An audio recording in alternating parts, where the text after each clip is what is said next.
Liz Truss faces another rebellion over her economic plans as pressure mounts on the government. Morning to you, it's 6 o'clock. It's Tuesday, October the 4th. This is Breakfast on GB News with Isabel and Stephen. Here's what's leading the news this morning. The Prime Minister faces a further rebellion from Tory MPs today, this time over her plan to cap a rise in benefit payments. It comes after the government was forced to abandon a cut to the 45p rate of income tax. The Chancellor will reportedly accelerate the publication of his financial plan in an attempt to reassure markets. In a speech at conference yesterday, Kwasi Kwarteng admitted the mini-budget has caused turbulence.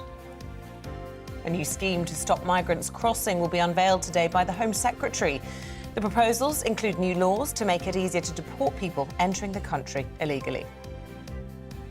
And the Sussexes have released new pictures from their trip to the UK. The previously unseen images show the couple attending the One Young World Summit in Manchester. And as always, we love you. Part of the conversation, get in touch. What do you think of that power stance from Meghan there? You're not a fan, are you? I just don't know if I would release that as my picture. I don't normally go in for the Sussexes, but that power stance has annoyed me this morning. Let me know what you think. GBViews at gbnews.uk or you can tweet us at gbnews.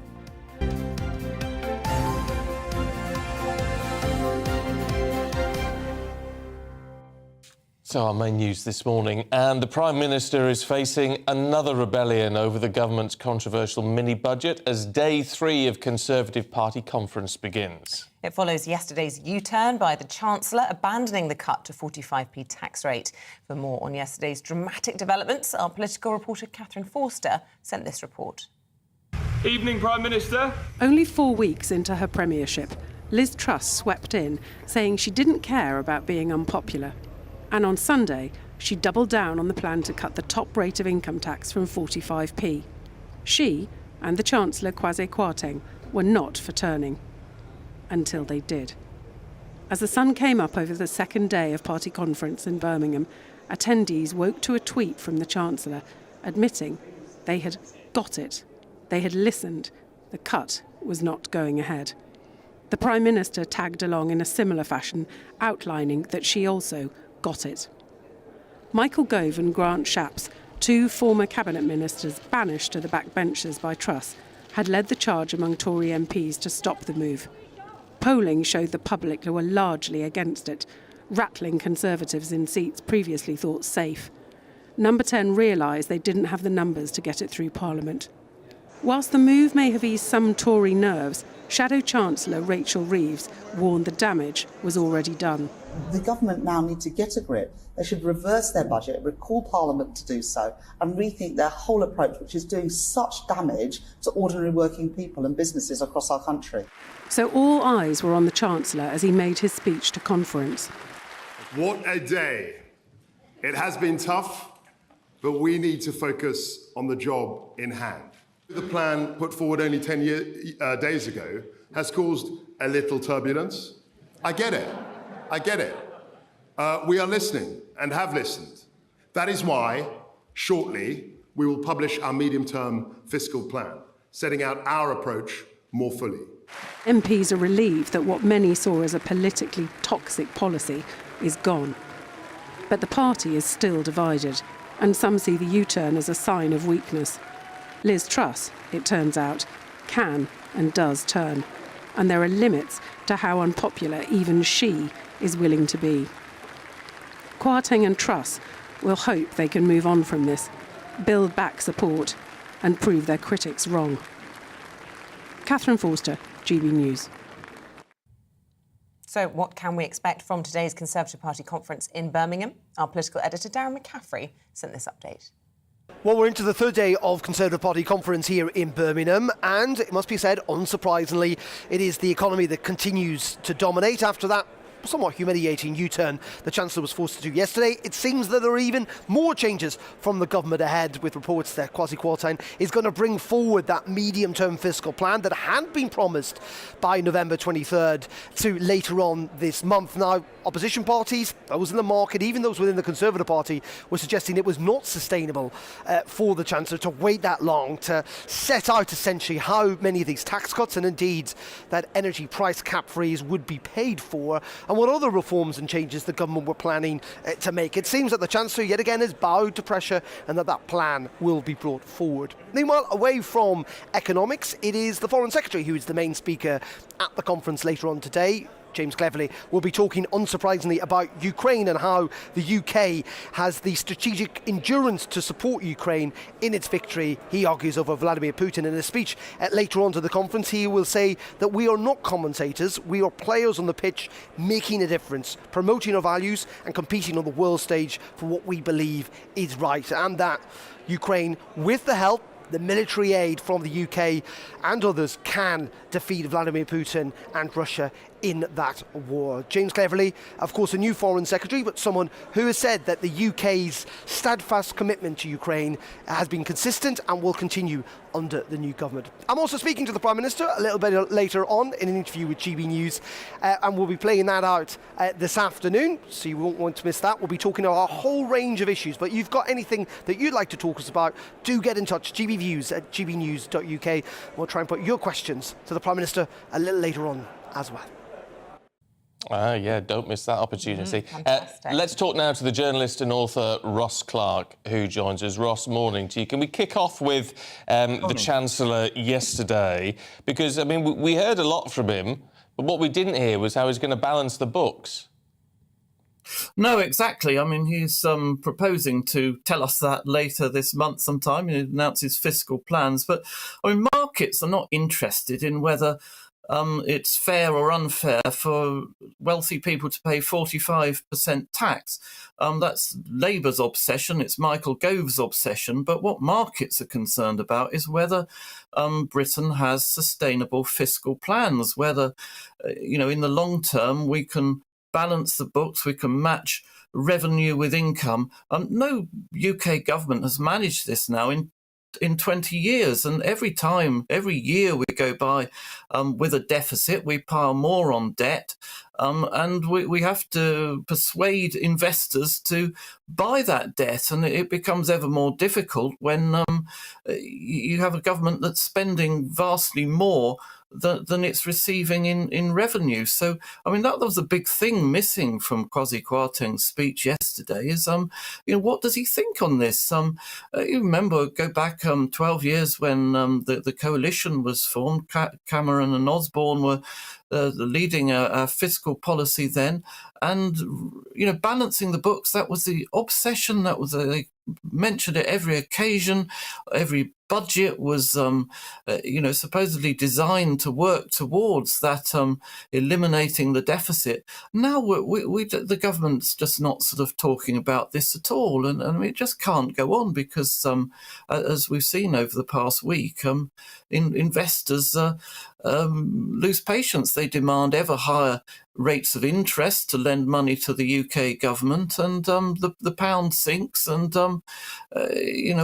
we end up with all kinds of economic turmoil, including for homeowners not being able to get mortgages and so on. And at some point, we're going to have these fiscal plans, and it's a shame that there was nothing in it in yesterday's speech. What's interesting, the Chancellor saying, we get it. I mean, do you think he does get it? No more distractions. And yet, as you say, this probably won't draw a line under it, not least because there's around 40 billion in tax cuts that they want to make that are still unfunded. Lots of questions about whether that means austerity and public spending cuts.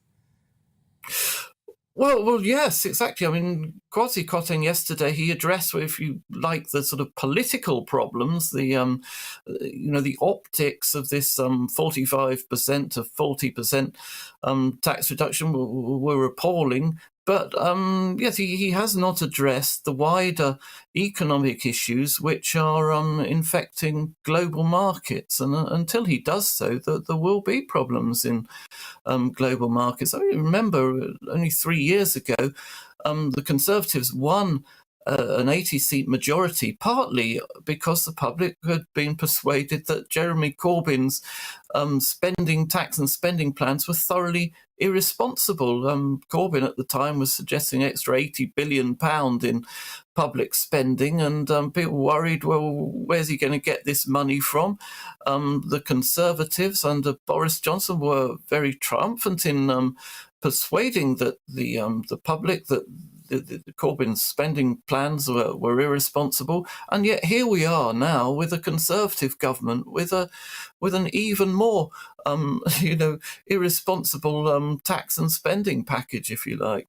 So where does that leave the other big sort of departments? I mean, we're going to hear from Therese Coffey, the Deputy Prime Minister and Health Secretary, today. I mean, it's going to be a case, is it? She's not going to be able to spend more, announce spending more. She's going to have to spend better somehow in the health service.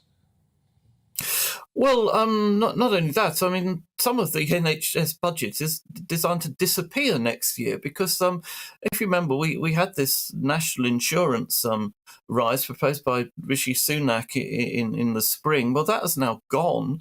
That money was, for a year, it was going to go to the NHS, and then it was going to go into social care after that. And that leaves a bit of a hole, really, in the NHS budget. And originally the idea was that we were going to, a huge spending increase for a few months. That would help reduce the waiting lists, and then we'd be able to go back to sort of normal. Well, that's not really happening. The waiting lists are still agonisingly long. This is a hangover from COVID. If you remember, sort of the NHS, large parts of it appeared to shut down, or that's how the public saw it. In order to deal with COVID, the people weren't seeking medical attention at the time, and the result of that now is that there's a huge backlog in people seeking attention for medical conditions which need looking at, and where is the NHS capacity to help reduce these what Theresa Coffey is going to propose, I understand, is that she's going to bring in more foreign nurses and so on. Well, the government's actually been very successful in attracting foreign nurses and doctors. There's been a huge increase since Brexit. Ironically, we were told that Brexit was going to destroy the ability of the NHS to employ foreign workers. Well, the opposite's happened. But even so, we still have this huge backlog. Demand grows year by year, partly because of expectations, partly because we've got an ageing population, and it is a real struggle for the government's budget, NHS budget, to keep up with it. Well, a long list of challenges. Ross Clark, good to get your analysis this morning. Thanks very much for joining us. Well, how has yesterday's U-turn gone down in the constituency of the former Chancellor, Rishi Sunak? Well, our reporter Anna Riley went to the Tory stronghold of Richmond in North Yorkshire to ask the locals what they think. It's the constituency of former Chancellor Rishi Sunak and a safe Conservative seat for the party since the 1900s. But what do voters here in Richmond, North Yorkshire, think to the Conservatives and their U-turn on plans to scrap the 45p rate of income for high earners? It was a case of if they didn't do something, they would be even more of a muddle than they are now. But yeah, it's always a sign of a guilty person when they just do a sudden U-turn. It's a bit of a shambles. I think I would sack both of them, to be honest with you. Bring back Boris, all is forgiven. The old cheese and wine party doesn't seem quite such a bad thing after all. I thought it was a very poor idea in the first place because there's obviously a lot of people who don't have any sort of savings or anything like that. So anything that would do more to support public services and give more money to local authorities is good for me. I'm pleased that they're reducing tax. It's early days yet. I think it's far too early to start making criticisms.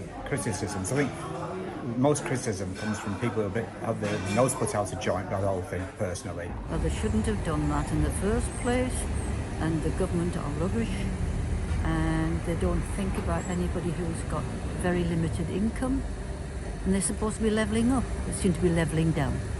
One sandwich shop owner in the town has backed the U-turn, but still wants the government to do more to help businesses like his. There's only so many times I can put my prices. As you see, the price has gone up. And they're marked on there because all the time the prices go up all the time. To give you an idea, my mayonnaise has doubled in 3 months, 4 months. The chicken's gone up 60%. But you can only pass some of that on to the customers. I've had to put the price of hot food up because of obviously the new costs of energy. The uncertainty is what businesses don't need. because we have to plan 6 months, a year in advance. With the majority of people here supporting the U-turn, only time will tell how the government's tax and spend plans will sit with voters. Anna Riley, GB News, Richmond. Well, look, let us know what you think about that. gbviews@gbnews.uk. It is Still no sign of the former Chancellor, though. Not a conference, not to be seen in his constituency. I'd love to know what he's thinking. Yeah, but he's going to be very, he's still very unpopular, isn't he, amongst the rank and file? So, maybe it's best he keeps his head down. I think he'll be out of politics. Yeah, I think he will. Yeah, let us know what you think. Make more money, you can earn plenty of money elsewhere, can't he? It is 6:15. Let's bring you up to date with the other headlines. Former nurse Lucy Letby will go on trial at Manchester Crown Court today, charged with the murders of multiple babies. The 32-year-old's accused of killing 7 babies and attempting to kill 10 more. Ms Letby is said to have gone on a year-long killing spree from 2015 to 2016 while working in the Countess of Chester Hospital. She denies the allegations. The inquest into the death of Chris Cabba, shot by police in South London, due to be opened this morning. It's then going to be adjourned while the police watchdog investigates the incident. The 24-year-old was killed after a police car chase last month. He was found to be unarmed. The officer who shot him has been suspended from duty. The Prince of Wales will deliver his first speech today since he gained his new title. He'll address the United for Wildlife Global Summit at the Science Museum in London, and his speech will highlight the damage being caused by wildlife crime.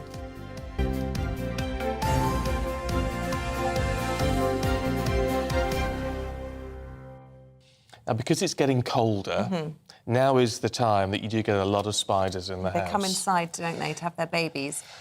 The thing is, in my household, my husband has an irrational fear of spiders, which my children appear to have inherited. So it falls to me to be the one that deals with the spiders. Now, I have no interest or desire to be that person, but someone has to do it. Someone has to do it. I feel sorry for this poor fella, Pete Robinson, it's in the Sun this morning, who found a massive spider in his house, so he trapped it under a glass. When his daughter came home, it turned out to be a false eyelash. I've got a picture, I don't know if you can see, there's a printout of a cup with it. Probably can't quite see that there. To be fair, it looks nothing like a spider. He can't have had his glasses on. I mean, some of the false lashes that you can wear these days are a bit OTT. Are yours real? Yeah, they are. But mine wouldn't look like spiders. I wish they would, but... It looks like a caterpillar. I mean, it's horrific. I don't know what his... Yeah. If it belonged to his daughter, I don't know what she was thinking putting that on. But it's huge. There's the two of them put together. Oh, is that what it is? Yes, there's one from each eye, and they've been put together, and they look like a big, hairy spider. But anyway, she put the fear of God. The headline, I just love the headline. I came home and found my dad trapped in a huge spider. But it was actually my eyelashes.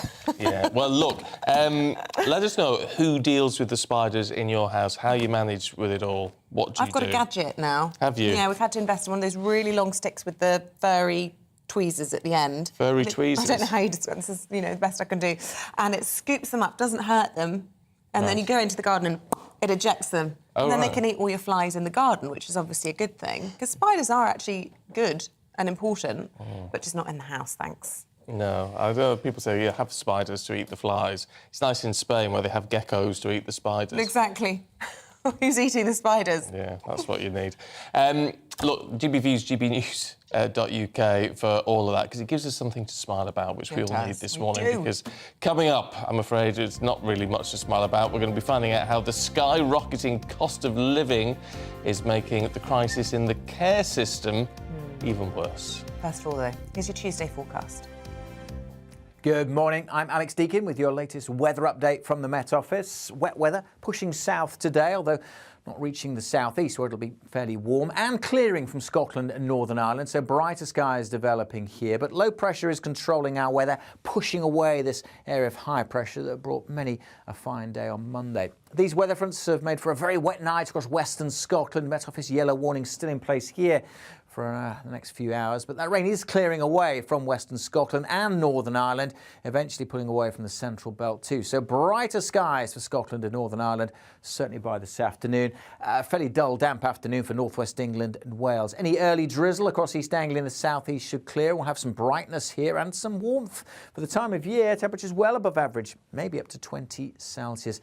Through this central slice, certainly where it's raining this afternoon, feeling quite a bit cooler than yesterday. Now that rain is going to push back further north as we head through this evening, and the rain's going to start to pick up and the winds will continue to strengthen as well. Look at all this massive rain coming into Northern Ireland, but also spreading across Scotland, Northern England and Wales by this time tomorrow. And the winds strengthening. It all adds up to a fairly mild night. It won't be chilly first thing tomorrow morning, but it's not going to be very pleasant on the roads. A lot of spray, a lot of surface water and gusty winds as well.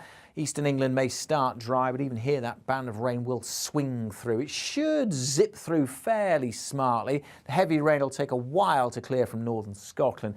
Everywhere is going to be windy tomorrow, but it should brighten up by the afternoon with sunny spells, but also a whole host of blustery showers. Temperatures touch above average, but again, it won't feel as mild because of the strength of the wind. And speaking of those winds, we do have a Met Office yellow warning in place. Not everywhere in this warning zone is going to see damaging gusts, but as that low moves in, it could cause some disruption during Wednesday. Goodbye.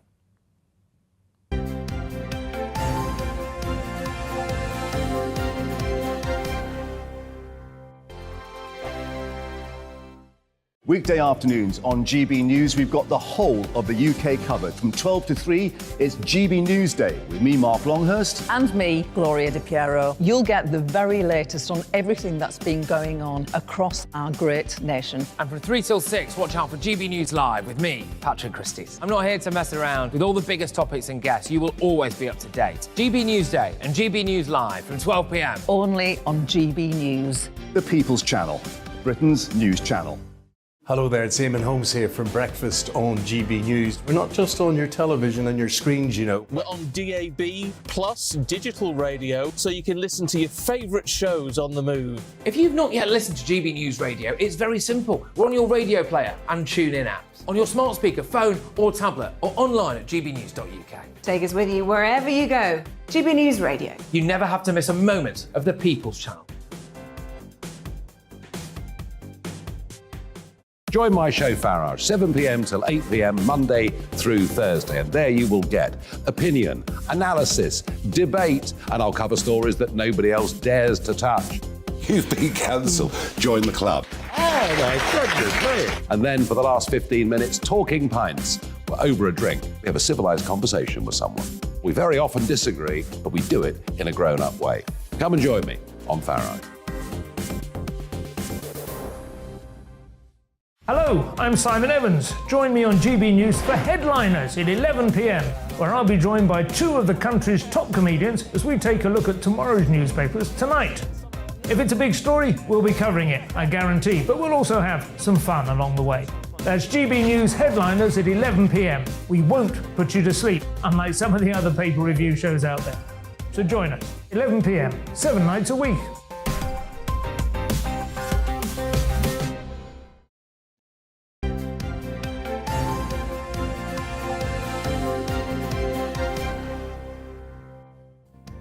It is 6:23. Welcome back. Still to come on the programme for you today. More and more companies are tracking your personal data, so let's take a look at how you can take back control of your online privacy. That's at 7:15. At 7:45, could we see another beast from the east this winter? We're going to be talking to the Met Office as the cold snap approaches. And as always, we love to hear from you, so do get in touch the usual ways.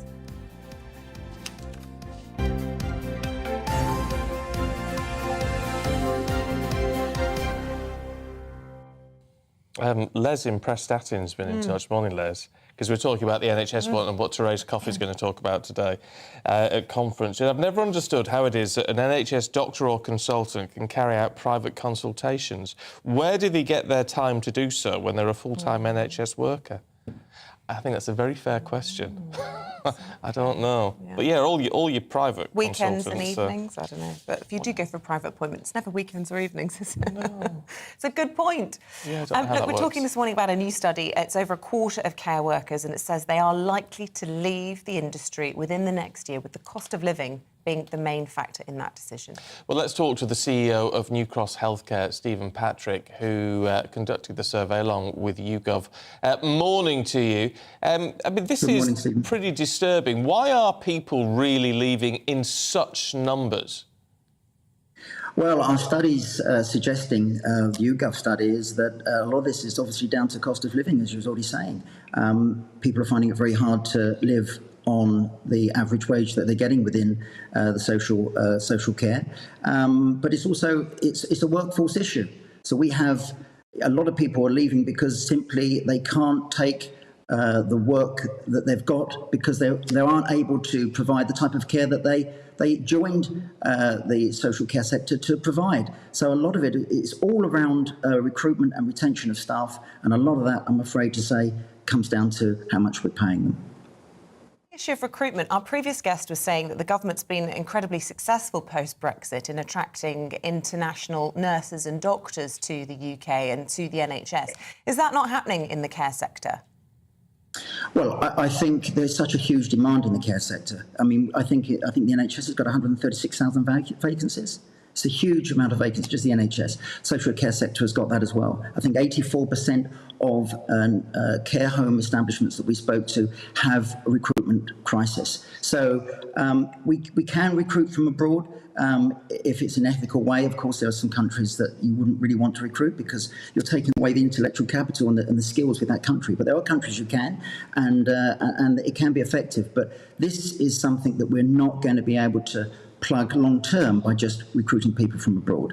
We can do something short term, and in fact we're doing the same, but it's not something that's sustainable. We have to create, grow, train, retain our own staff who want to work within the healthcare sector. Is part of the problem that this is effectively a private sector?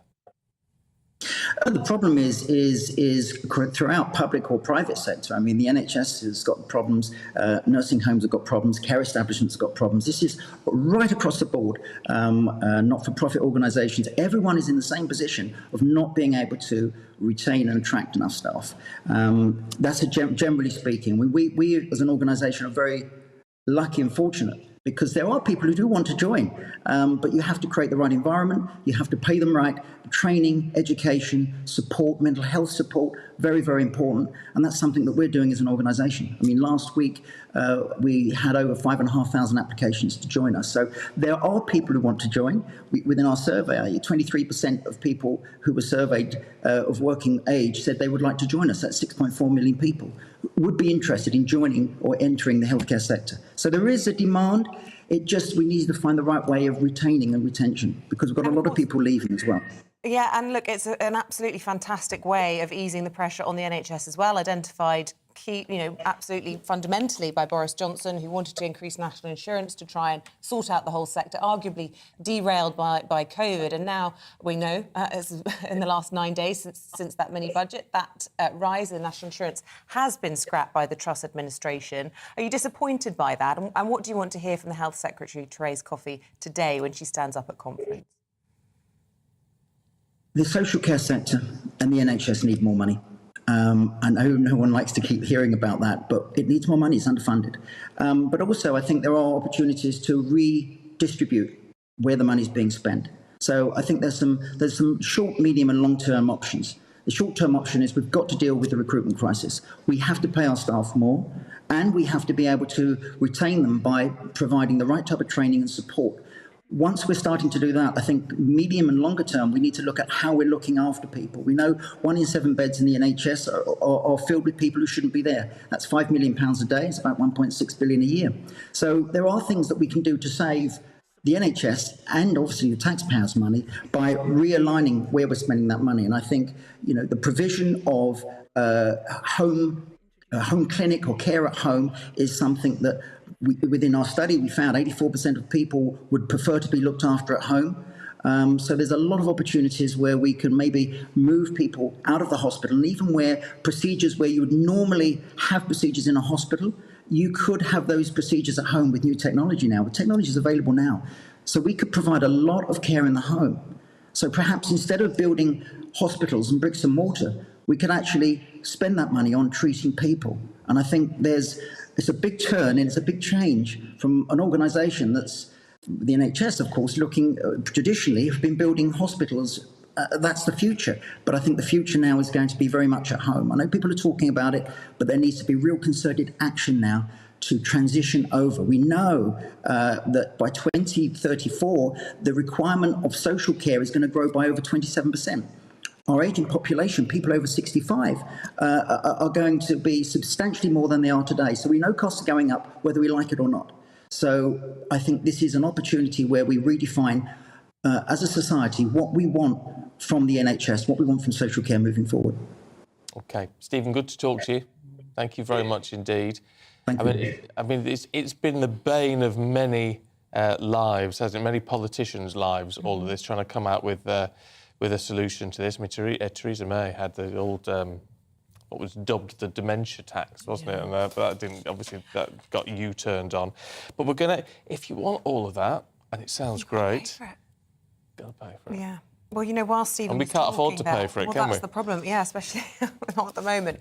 But, you know, when Stephen was speaking, you could see the pictures of a care worker stroking the hand of an elderly person, the importance of touch. It is the most amazing job. I mean, we all want our elderly to be well cared for. It's just, they've got to be paid properly to do it. It's just such an important role.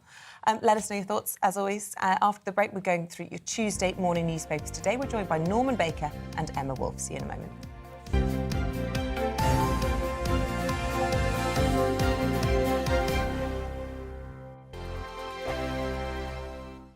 Weekday afternoons on GB News, we've got the whole of the UK covered. From 12 to 3, it's GB News Day with me, Mark Longhurst. And me, Gloria Di Piero. You'll get the very latest on everything that's been going on across our great nation. And from 3 till 6, watch out for GB News Live with me, Patrick Christys. I'm not here to mess around. With all the biggest topics and guests, you will always be up to date. GB News Day and GB News Live from 12 p.m. Only on GB News. The People's Channel, Britain's news channel. Hello there, it's Eamonn Holmes here from Breakfast on GB News. We're not just on your television and your screens, you know. We're on DAB plus digital radio, so you can listen to your favourite shows on the move. If you've not yet listened to GB News Radio, it's very simple. We're on your radio player and TuneIn apps, on your smart speaker, phone or tablet, or online at gbnews.uk. Take us with you wherever you go. GB News Radio. You never have to miss a moment of the People's Channel. Join my show Farage, 7 p.m. till 8 p.m. Monday through Thursday. And there you will get opinion, analysis, debate, and I'll cover stories that nobody else dares to touch. You've been cancelled. Join the club. Oh, my goodness me. And then for the last 15 minutes, talking pints. We're over a drink. We have a civilised conversation with someone. We very often disagree, but we do it in a grown-up way. Come and join me on Farage. Hello, I'm Simon Evans. Join me on GB News for Headliners at 11 p.m, where I'll be joined by two of the country's top comedians as we take a look at tomorrow's newspapers tonight. If it's a big story, we'll be covering it, I guarantee, but we'll also have some fun along the way. That's GB News Headliners at 11 p.m. We won't put you to sleep, unlike some of the other paper review shows out there. So join us, 11 p.m, 7 nights a week.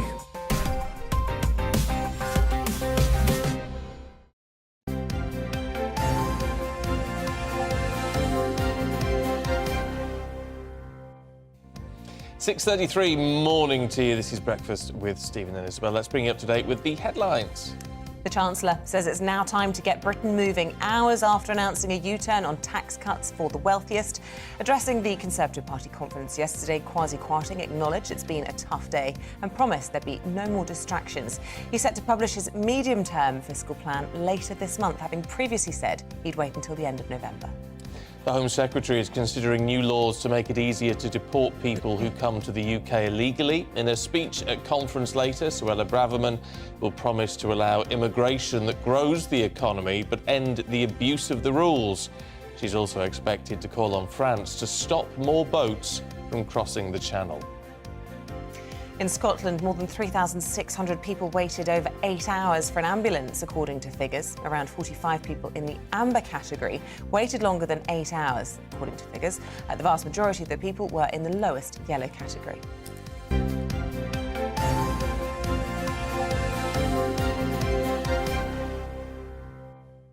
We're asking how you deal with spiders in your house, because there's a bit of an influx at the moment now that the weather's getting colder. I love this from Jim. Morning, Jim. He says, we came back from holiday to find the hall was full of small piles of books everywhere on the floor. We were a bit perplexed, but then realised that every pile had a flat arachnid below it. Our daughter had been on spider patrol duty while we were away. My goodness! Oh, good thinking. Paul in Manchester says, in our house, we both deal with them. More often, we just pick them up and move them on. Ooh. And Jane says, I heard it's estimated we swallow 6 small spiders whilst asleep each year. I can't cope with that. I don't believe that. That's 6. probably true. Woof, woof, woof. Actually, our makeup artist was saying earlier, she's got wooden floors in her house, and she said she can hear There's a big one. She's got a giant one, and she says she can hear him crawling across the floor. That is too much. How big is it? Sounds like a tarantula. Here it's foot. No, thank you. No. Val in Hull is a widow. Morning, Val. So I'm the only one who can get rid of the spiders. So I've invested in a spider vacuum. That's what I've got. It sucks up spiders, and then I release them outside. Yes. I've got something similar. But it's just a Hoover. It's just called a vacuum, and it doesn't. It just sucks them up. Ooh. Doesn't kill them, though, so they just live in your Hoover going... I think it probably does kill them. Well, we go... I think it probably does kill them, to be fair. Anyway, we digress. Time to go through the papers this morning. We're joined patiently, waiting in the wings, by former Home Office Minister Norman Baker and the writer and journalist Emma Wolfe. A very warm welcome to both of you. Norman, let's start, shall we, with the front page of The Times. Tories will live or die by the economy, warns Patel. Yes, nothing about spiders on the front page. This is stating the obvious in the way that governments stand or fall by how the economy performs. So the economy is stupid, as someone in America once said, and she's saying what's very obvious. If there's turmoil in the markets, if there's no credibility for the government in economic terms, then the government is time limited. So nothing surprising in a way. What's surprising maybe is that she's taken the step to say this, because it's not a matter that she's normally commented on when she was Home Secretary. But, you know, I think I've been up to Birmingham yesterday. I'm going back up to today. And the mood up there is, I think, anxious. And I detected it was more about now what's a fight for the soul of the Tory party rather than the election. I think some of them have given up on the election, to be honest with you. They're concerned about where the party's going.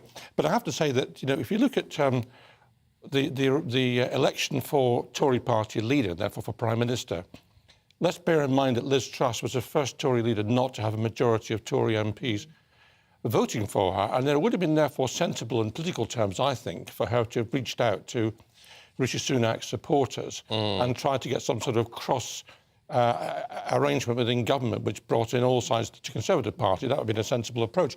Instead, she's done the opposite. Anyone who was a Rishi Sunak supporter was sacked. They're all on the back benches now grumbling like mad.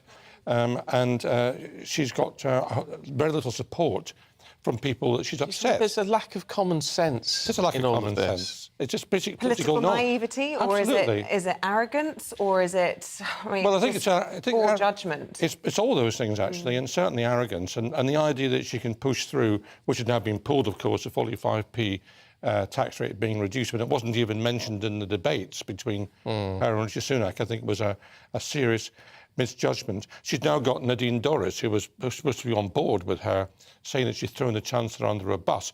Well, look, it took Blair and Brown about 2 years before they fell out big time. These two seem to have fallen out within a matter of days. Although Nadine Dorries calling for a general election, Indeed. And I did think, are you looking at the polls? I mean, that's got to be the craziest suggestion of all that I've heard. Well, indeed, they are now 22 and 25 points behind Labour in the latest two polls, and I think the public are reacting very badly to what's going on. There's also the suggestion that, which we'll come on to later on, that Jacobs Rees-Mogg might be thrown under a bus by the Prime Minister as well. We'll have a look in a second. What's the Mail saying, Emma? The Mail, well, yeah, exactly as Norman is saying. It doesn't make pleasant reading for Liz Truss. This is senior Tories last night. in Birmingham, basically saying, you know, she's caved in, this U-turn looks absolutely disastrous. A former minister who actually backed her leadership, so a supporter, says she's used up all her 9 lives in one fell swoop. She's barely been in office a month. You know, that's a couple of weeks, really, because of the period of national mourning. And also, people have been saying the problem with these U-turns. You know, I think there's a place for U-turns when you have made a mistake and you're able to say, OK, we've talked about it, you know, maybe this isn't the right thing at the right time. But to do a screeching U-turn in this way, for her Chancellor to take control, to have to sort of take responsibility for that, it makes her look extremely weak for the conference. I mean, I think a lot will be riding on her conference speech tomorrow. Do the public care about U-turns so much as politicians do? Yeah, exactly. I think that the U-turns matter more politically. I think that people, the general public, accept that if you've made the wrong decision and you're able to stand up and own it and then go back on that, that's actually can be a sign of strength. But I think the perception, the communications, but the perception amongst the public that you're cutting the top rate of income tax and you're also cutting people's benefits effectively, they're not keeping up with inflation, is extremely bad. There is such a sense that it's a party for the rich, that all of these measures from the mini-budget... I mean, the important thing was the energy price guarantee, the energy price cap. That was what should have been in the mini-budget. The rest of it, of course, should have been debated with her cabinet, should have been discussed properly. And, you know, yes, we understand this was an ideological project of hers and Kwasi Kwarteng's, all of that, and there may well be a place for that. But to rush it out... But we mentioned before about political naivety. Now, one thing Liz Truss is not is politically naive. Because, I mean, she was the one in the whole race said, well, she's got more cabinet experience than any of the other candidates. So where is this coming from? I wouldn't call it naivety. I would call it something like stubbornness. She seems extremely isolated. She and her Chancellor, in the first few days, in the first week or so, have seemed very isolated. But also I think there's a sort of stubbornness there. There's a sense that I know this is the right thing and I'm going to double down, triple down on this. I'm not sure that it's naivety. Well, it's that almost bloody-mindedness. The stubbornness was part of her USP, wasn't it? She was the Iron Lady. She was the reincarnation of Margaret Thatcher. She was. If you say anything about the ladies not for turning up, well, yeah. But I mean, you mentioned benefits there, and it does appear, certainly with the grandees, or at least if you want to call them, you know, the Rishi Sunak brigade, that seems to be the new battleground. And as you say, if U-turning means, therefore, that you're perceived to be weak, will there be moves now for further pushes, for further changes to that mini-budget? And I've even read in some of the papers this morning suggestion fracking, despite what Jacob Rees-Mogg says about his own garden and happy to have it in his garden in Somerset, could be the new battleground as well. Fracking won't go through. Let's be quite clear about this. It won't go through. No, fracking is not going to restart, and it won't restart because the majority of Tory MPs don't want it. But also, experts have said the UK is not really a place where fracking, you know, you would be an idiot to be the head... Quadrilla, the head of Quadrilla, what's his name? Chris Cornelius. The former head, yeah. Former head of... Yeah, OK. Yeah, I take your point, former head. But, I mean, geologically, it's not even a particularly safe bet in this country or particularly savvy bet in this country. So I think fracking is, you know, it's not really a thing to pursue. I think the summary of this, in my view, is that Liz Truss has got an agenda, but she won't get it through because she hasn't got the majority of Tory MPs with her on a whole range of issues. That's the bottom line. Right, so... She's going to have to change her approach. So if that doesn't happen, if she puts stuff through... I mean, if she changes her approach, that's one thing, and some people would say that shows that she's weak. If she tries to put it through and it fails... Where does that leave her? It leaves her as a lame duck Prime Minister, with the Conservative Party not wanting her as a leader, but desperately afraid of going to the electorate because they're going to get hammered. Norman, are we really going to plunge back into another leadership contest after the summer and the autumn that we've had? The Tory party fighting their battles in public. It's just an embarrassment. It is an embarrassment, but I think some of them genuinely have given up on the election and are now looking to see where the Tory party is going.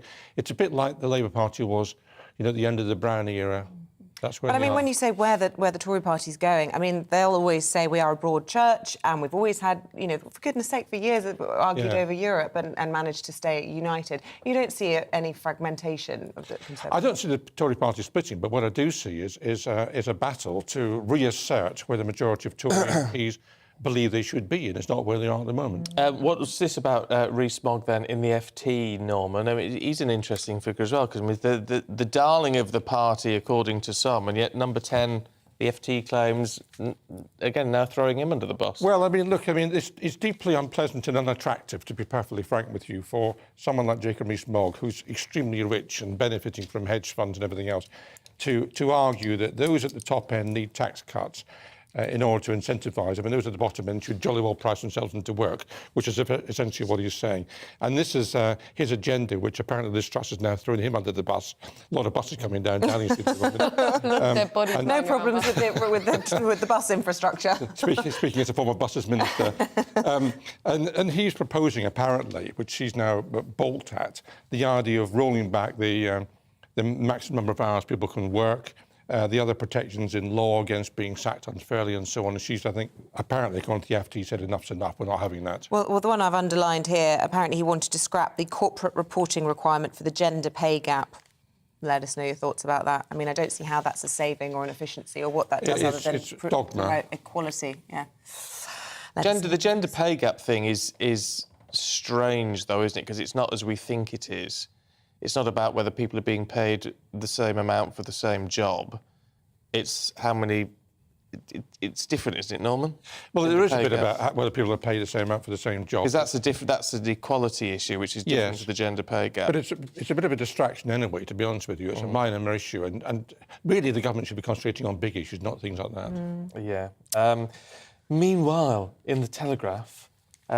Suella Braverman on immigration. Yeah, so this is going to be her big... Everyone has to have their big thing at the conference, don't they? And this is going to be her big thing at the conference, is she wants to pledge to stop human rights laws interfering with our laws, with our ability, with the UK's ability to deport illegal immigrants. This is despite the fact that she herself admits her father was welcomed to this country from Kenya in the 1960s, so it seemed a little bit... But illegally or legally? She was... Presumably legally. She says it's right that we extend the hand of friendship to those in genuine need. This country has always done so. It did so for my father in the 1960s as a young man from Kenya. And we have welcomed thousands of people. Well, there you go. That's a fair point, though, isn't it? It doesn't mean we can't stop illegal immigration. Of course. No, it's just her tone. She says she's going to pledge to stop human rights laws interfering with our ability. She wants to possibly... The Mail are also trailing that she may want to cut the number of foreign students coming to this country, cut the number of student visas issued. And she's worried that the European Court in Strasbourg are sort of on, have mission creep on this one. There's 2 points about that. First of all, foreign students coming in are people who become leaders of their country and actually then have an affinity with the UK, and it's actually stupid to try and stop that happening. Well, not all of them. Not all of them, but some of them. If you look at some of the leaders, including some of the American presidents, they've been over here and studied, and we actually should welcome foreign students in that sense. The second thing is, without being pedantic, people who claim asylum are not here illegally. They only become illegal when the asylum claim is refused and they're required to leave the country and refuse to do so. It's not illegal to seek asylum. I wonder, I mean, there doesn't seem to be a huge amount of discussion about the process when people are seeking asylum. It can be years. They're not allowed to work, and I've never understood that. No, I totally agree with that, Isabel. They should be allowed to work, and they should be contributing to society while they're here. It would be a bit of self-respect for them, and it would be less problem for ourselves if they did that. And they can still be, sent away if their claim is rejected. But this idea that these perfectly capable, fit young people are holed up in these hotels at huge taxpayer expense, idling, doing nothing, is just total nonsense to me, and no one talks about it. And some of them are highly qualified. They're doctors and everything else. Doctors, nurses, teachers who could actually be used in society. And the other thing we need to do, quite frankly, and speaking as a former Home Office Minister, is speed up the process by which these people have their status determined. It's ridiculous leaving them months. It should be much quicker. It's longer than that. And sometimes suicides in the interim. Let's just finish off with Isabel's favourite story of the day, to get the Mail's take on it. Harry and Meghan releasing their own official portrait. Yeah, can we see a picture of the pic. Let me hold it up. So this is Hold on, here we go. It's on the front of the Mail this morning. It says get a grip, but they're not talking about Meghan, who of course has a firm grip of said husband.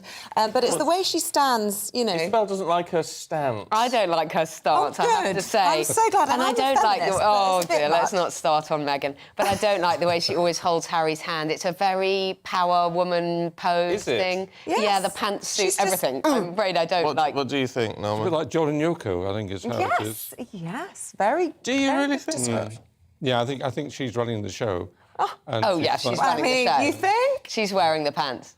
Yeah. I don't don't see it. I mean, I don't think it's a very nice picture. And she does look a bit stern on it, but I don't get this whole power stance thing. I don't really understand it. Just to clarify, I don't think as a picture it's a problem, but if you release that as your formal portrait, that's saying, hey guys, I'm front and centre, I'm squaring up to you, my husband will be sort of slightly apologetically holding my finger behind me. It's just bizarre. This is a portrait they released. It's actually from last month. It's from the One Young World Summit in Manchester. Do you remember they came over for that? And then the Queen died. Majesty died, yeah. But I mean, the way that it's being sort of spun by the Mail is that they've, just a few days after an official release of a Fab Four photo of the royal family, which is obviously King and the Queen Consort and then the Prince and Princess of Wales, their Fab Four photo. This has been released by the Californian Duke and Duchess, Harry and Meghan. So there you go, there's the picture. I thought artistically the other picture is quite interesting, the black and white one. That's a much better picture, as a matter of fact. And it reminds me, speaking with my musical hat on, reminds me of kind of with the Beatles album, you know, that... Yeah. And it looks more equal. There's a black and white photo in which they're standing together and looking out at this one young world. I mean, I find it all rather staged and embarrassing, but the red, the big photo there is interesting in terms of what it says about, I think, about Meghan. Oh, dear. Come on, put your colours on the mast. What do you think of the picture? I don't like it. I don't like the picture, but I don't know that we should necessarily read too much into it. Oh, come on. Looks more like a snap than a pose to me. But she's formally published they release these. Nothing's not contrived. I'm not getting involved. I'm not getting involved. You're in. Norman, Emma.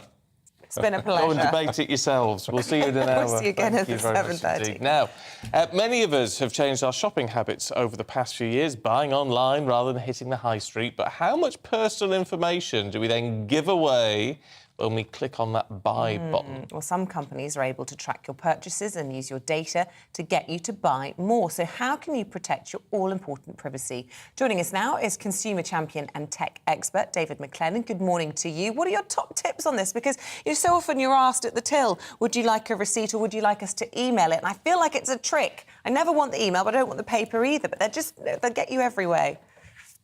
Yet you're still very happy to use a loyalty card if it means you'll get something in exchange. I think consumer trust in how online retailers are respecting our privacy as we're browsing from site to site looking for the best deals, that trust is at a bit of a low point, and that's why this research, this retail trust index that empathy.co have come up with, have researched, is particularly interesting. And it's talking about this practice, exactly what you say, of tracking our behaviour across all the different websites that we visit, and then in a sense using our history, the stuff that they've slurped up about us, against ourselves. Yes, to sell us things that they think we might be interested in, but people, consumers, are getting a bit spooked out by that, and they're starting to change their attitudes, and really interesting, I think, for retailers to change their behaviours in the real world as well. What about the adverts, then, is it that you get? I mean, you only have to sort of browse something online, and the next thing you know, it's appearing in all your feeds. Is that what we're talking about? Yeah, so it's often these tracking cookies. Now, anyone who knows me knows I love a good cookie as much as anyone else, but there's a couple of different types of cookies. And what we're talking about are these third-party cookies, to use a tech term, that track your browsing from website to website, and then they can serve you adverts. So if you were browsing for some shoes last week, and then within a couple of days you start to see adverts for shoes, even though you bought them when you were first browsing for them, that's really frustrating. And that's the thing that's starting to spook consumers out. And, you know, what's interesting from this research is that 50% of consumers are saying that they're going to change their online behavior to avoid this tracking. And in particular, 62% of people are so spooked out, they say that they're going to start going back into physical stores to avoid being tracked. You know, we've been talking about the death of the high street for the last few years now, but it's companies online tracking sending people back there. Well, they say they've shot themselves in the foot. Completely. And there are different categories here, and there are some types of retailers that seem to be worst. So fashion retailers in particular, and this Retail Trust Index did a few different types of research. It spoke to people to get... Oh, no. Someone's tracking us and they don't like what you're saying. They've just turned your mic off. I don't know what's happening. I don't know if that's your end or our end. Can you still hear me? I'm back. No idea what happened there. What I was saying is that this research also took a look at the websites themselves and tried to work out which types of websites were doing more tracking. And interestingly, it turned out that the fashion retailers were the ones that seemed to track us most, which again is a great way of sending people back onto the high street. But it's supermarkets. They're the brands that customers tend to trust most. We go there every week, of course, and they're the ones that seem in general to serve as fewer of these tracking cookies. So look, I think if retailers are being smart about things, they need to try and regain consumer trust and maybe be a little bit more transparent, perhaps, in how they track our online behaviour. I think as consumers, we get it. Look, we know advertising is a thing. Television channels, television stations, so much exists purely out of advertising. But it's when it goes from that kind of useful to ever so spooky and we feel as though we're being chased around online. That's the thing we don't like, and that's what needs to change. Hate to push, we've only got 30 seconds left. Are our phones listening to us? No. This is psychology and science. The fact is our phones probably don't need to listen to us. They know enough about the signals that the websites we visit and so on, so that they can serve us adverts without having to listen to us. Cybersecurity researchers have been looking out for exactly this kind of thing, whether it's our home smart assistants or our smartphones. And if they did find that our phones, our Alexas, our Siris were listening to us, they would be up in arms, but there's been no evidence of it yet. David, good to talk to you. Thank you very much indeed. I'm glad to hear that. Yeah, still always suspicious. We've got all those sort of voice recognition machines in our house, and sometimes they just start talking to you without you prompting them. I'm like, what? Oh, that's because it thinks you've heard you. I don't like it. Anyway, after the break, we're going to have more on the latest budget rebellion facing the Prime Minister and full analysis of that, as well as your forecast.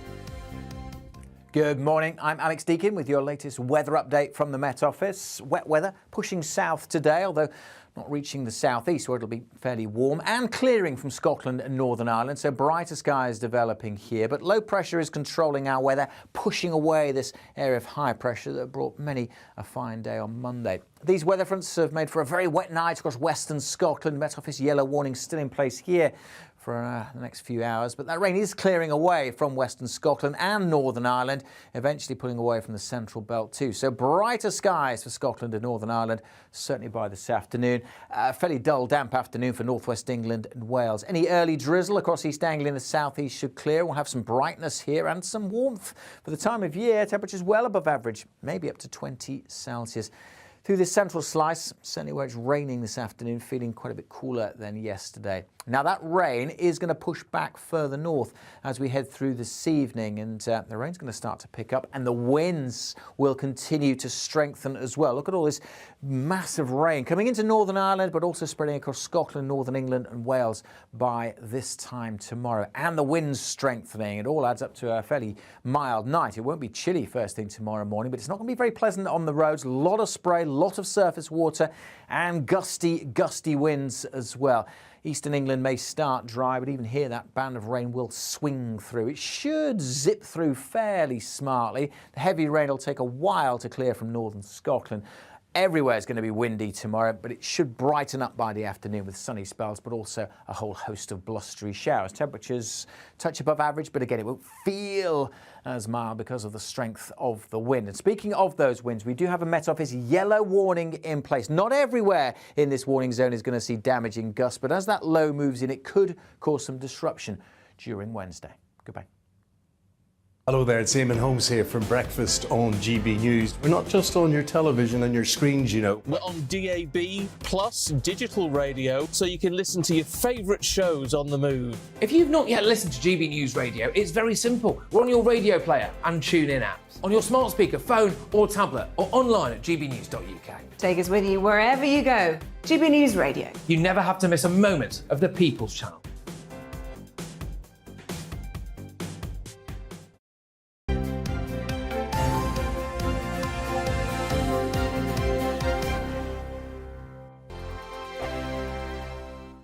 Weekday afternoons on GB News, we've got the whole of the UK covered. From 12 to 3, it's GB News Day with me, Mark Longhurst. And me, Gloria Di Piero. You'll get the very latest on everything that's been going on across our great nation. And from 3 till 6, watch out for GB News Live with me, Patrick Christys. I'm not here to mess around with all the biggest topics and guests. You will always be up to date. GB News Day and GB News Live from 12 p.m. Only on GB News. The People's Channel, Britain's news channel. Hello there, it's Eamonn Holmes here from Breakfast on GB News. We're not just on your television and your screens, you know. We're on DAB plus digital radio, so you can listen to your favourite shows on the move. If you've not yet listened to GB News Radio, it's very simple. We're on your radio player and tune-in apps, on your smart speaker, phone or tablet, or online at gbnews.uk. Take us with you wherever you go. GB News Radio. You never have to miss a moment of the People's Channel. Join my show Farage, 7 p.m. till 8 p.m. Monday through Thursday. And there you will get opinion, analysis, debate, and I'll cover stories that nobody else dares to touch. You've been cancelled. Join the club. Oh, my goodness me. And then for the last 15 minutes, talking pints. We're over a drink. We have a civilised conversation with someone. We very often disagree, but we do it in a grown-up way. Come and join me on Farage. Hello, I'm Simon Evans. Join me on GB News for Headliners at 11 p.m, where I'll be joined by two of the country's top comedians as we take a look at tomorrow's newspapers tonight. If it's a big story, we'll be covering it, I guarantee, but we'll also have some fun along the way. That's GB News Headliners at 11 p.m. We won't put you to sleep, unlike some of the other paper review shows out there. So join us, 11 p.m, 7 nights a week.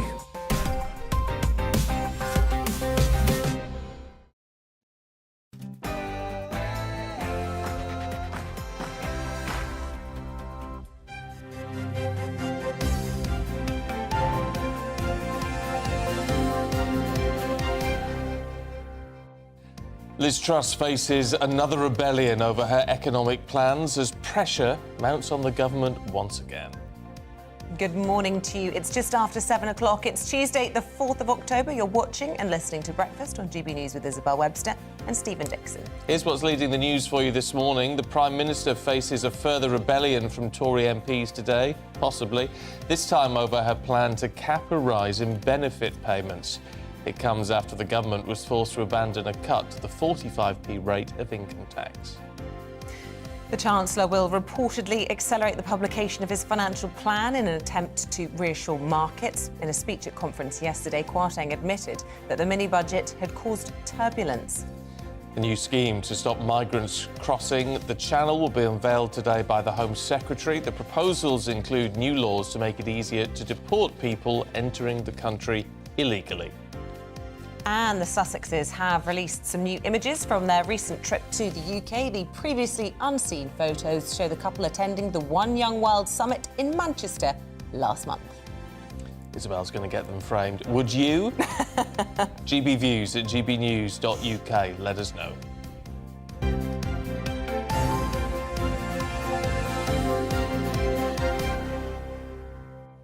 So our top story this morning, Liz Truss is facing another rebellion over the government's controversial mini-budget as day 3 of the Conservative Party conference gets underway. Well, it follows yesterday's U-turn by the Chancellor abandoning the cut to the 45p tax rate.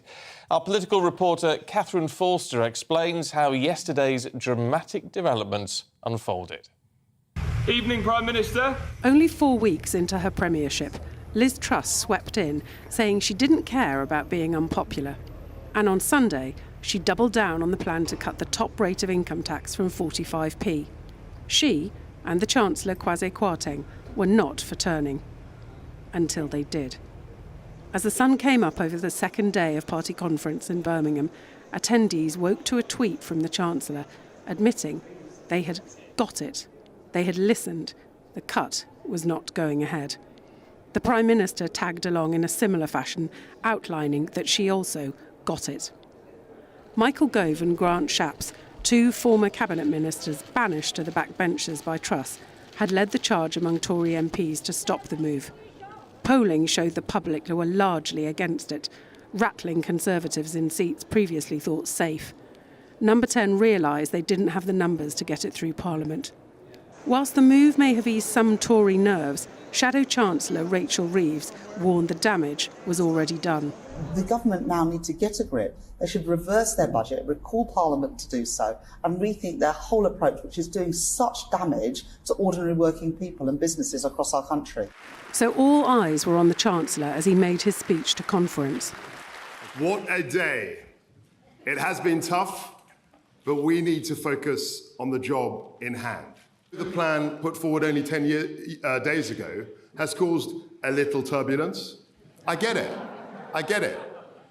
We are listening and have listened. That is why, shortly, we will publish our medium-term fiscal plan, setting out our approach more fully. MPs are relieved that what many saw as a politically toxic policy is gone. But the party is still divided, and some see the U-turn as a sign of weakness. Liz Truss, it turns out, can and does turn. And there are limits to how unpopular even she is willing to be. Kwarteng and Truss will hope they can move on from this, build back support and prove their critics wrong. Catherine Forster, GB News. Well, let's speak to our political correspondent, Tom Harwood, who joins us now from Birmingham. Good morning to you, Tom. I suppose the Prime Minister and the Chancellor hoping all of this will draw a line under the controversy, but I gather storm clouds are gathering in the form of fracking and even on benefits as well. Yes, particularly this issue of benefits, where the government is not saying yet that it would raise benefits in line with inflation as was previously committed to by the former Chancellor Rishi Sunak. There is now I suppose, a push from those around Liz Truss to say that if other people in working life are getting pay rises that's less than inflation, and we know that inflation's in double digits, touching double digits right now, if people in normal jobs are getting 6-5% pay rises, why should those on benefits be getting potentially twice that? That's the argument from some around Liz Truss, although the argument from those, for example, Michael Gove, who has been rather a thorn in the side of this new administration, has been that those are the people that are struggling most, the people on the lowest incomes. Perhaps they need more of an uplift than anyone else in society. Although, coming back to that, of course, you'll hear from the Truss team that there has been considerable help for those on all sections of society, of course, with energy bills, and proportionally that does help those worst off the best. But yes, that is just one of the arguments that will be going on today. We have got several speeches from the main floor of the party conference today. We'll be hearing from James Cleverly, the Foreign Secretary. We'll be hearing from the Deputy Prime Minister, Therese Coffey. We'll be hearing a lot of these set-piece speeches, but as ever, it's the behind-the-scenes arguments that perhaps will drive the news agenda.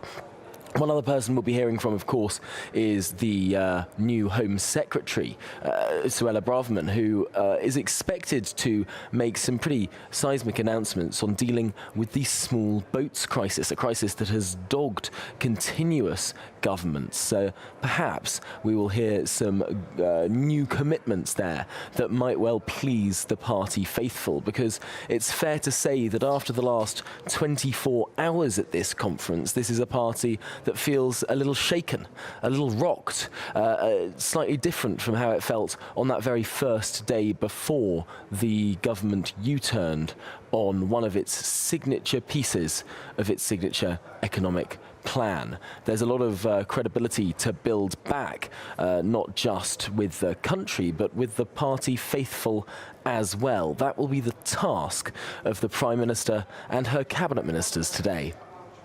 OK. Tom, thank you. Let's talk to business commentator now, Michael Wilson, who joins us. Michael, good to see you this morning. Where is the government economically now? I mean, on one hand, they're saying we're going to carry on whilst performing a big U-turn yesterday, pressure on over the benefits now and those potential cuts to benefits, so we might see another U-turn on the cards. Is the economic plan in tatters? I cannot remember a week as mad as last week, and quite honestly, watching the Prime Minister on Sunday morning on television saying that, absolutely no chance of changing, and then suddenly a change yesterday. So what both these two are going to have to do is rebuild a huge amount of credibility and trust, not only with the general public, not only with the voters, not only with their own party, but of course with the markets as well. And now it emerges that in fact the OBR, the Office of Budget Responsibility, the watchdog that, if you like, marks the government's homework, or marks the Chancellor's homework about where he's going with the budget, is now going to be reporting on this before, and this is the really crucial thing. I mean, never mind the Chancellor just for a moment. The Bank of England meets on November the 3rd. Now, these OBR homework markings were not really intended until November the 23rd. So the bank probably would have had to have made a decision on where it was actually going when it normally would on November the 3rd, which is the next date, but having to say, but things may change if the OBR comes out with its observations, which is slightly later on the 23rd. So the date of bringing it forward, this should have happened in the first place. In fact, the mini budget, we get all the stuff about it having to be done in a rush and everything like that, but the markets didn't like that, and there should have been some kind of independent forecast, independent analysis of what the government was actually proposing, because that's what the OBR is for. I mean, it is there. It has been there. The Chancellor's not stupid. He knows that it's there. I cannot understand for the life of me why it actually happened, but it did. It's the case of rushed politics. You have to ask yourself whether these people are actually up to the job.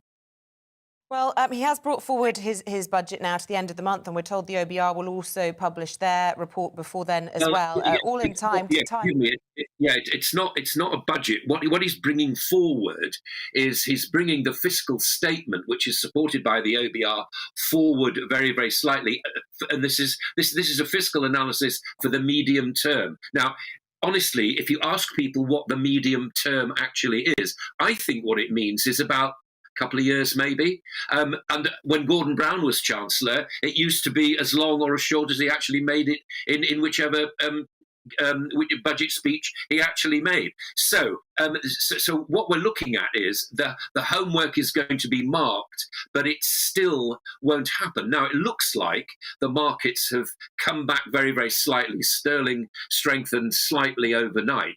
But that's fine. That's the markets. What about people with mortgages, for example, who are now going into face? Now, a lot of people have got fixed mortgages, won't be worrying about this right now. But when they return to get their mortgages redone, they'll find that rates probably start at the moment round about 6%.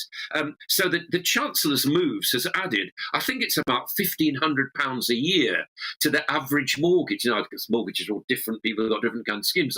But this. So this is already, it doesn't even matter if the rate of inflation falls, and this is what a lot of politicians who are supporting the Chancellor and the Chancellor himself says will actually happen. Inflation will fall, but remember, inflation is only the rate of the measure of the rise of prices. It doesn't necessarily address where prices actually are, and life is getting, unfortunately, very expensive, and we haven't even hit winter yet.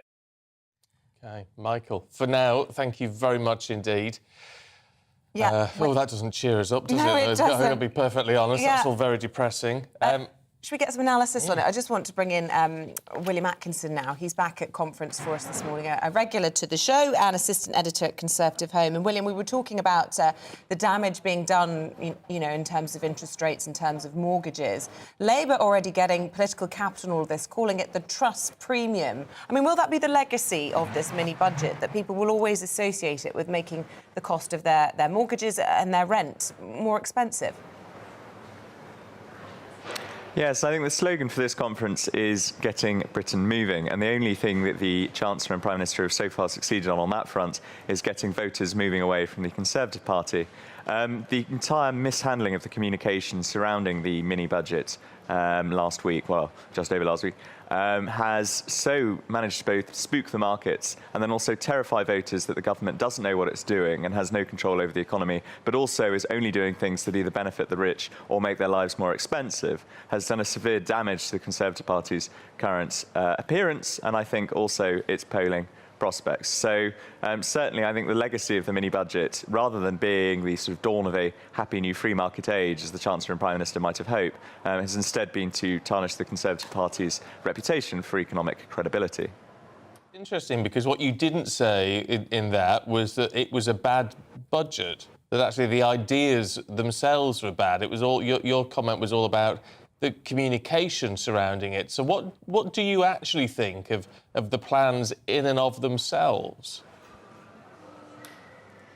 Well, so I'm a sort of natural conservative in the sense that I think the size of the state is too large. I think government spends too much money, and I would rather, as a relatively new taxpayer, I would rather my taxes were lower. The problem is that all of this and the whole supply side agenda that the government is pushing, its so-called plan for growth, requires both legislative action, such as planning reform, and also the support of Tory MPs. And I think it simply isn't there. And it's much more difficult to try and do such a wholesale, sort of wrenching turn in government economic policy at the start of a government, at the start of an administration, of a new party entering government, rather than after the Tories have been in power for 12 years and in the middle of an economic crisis.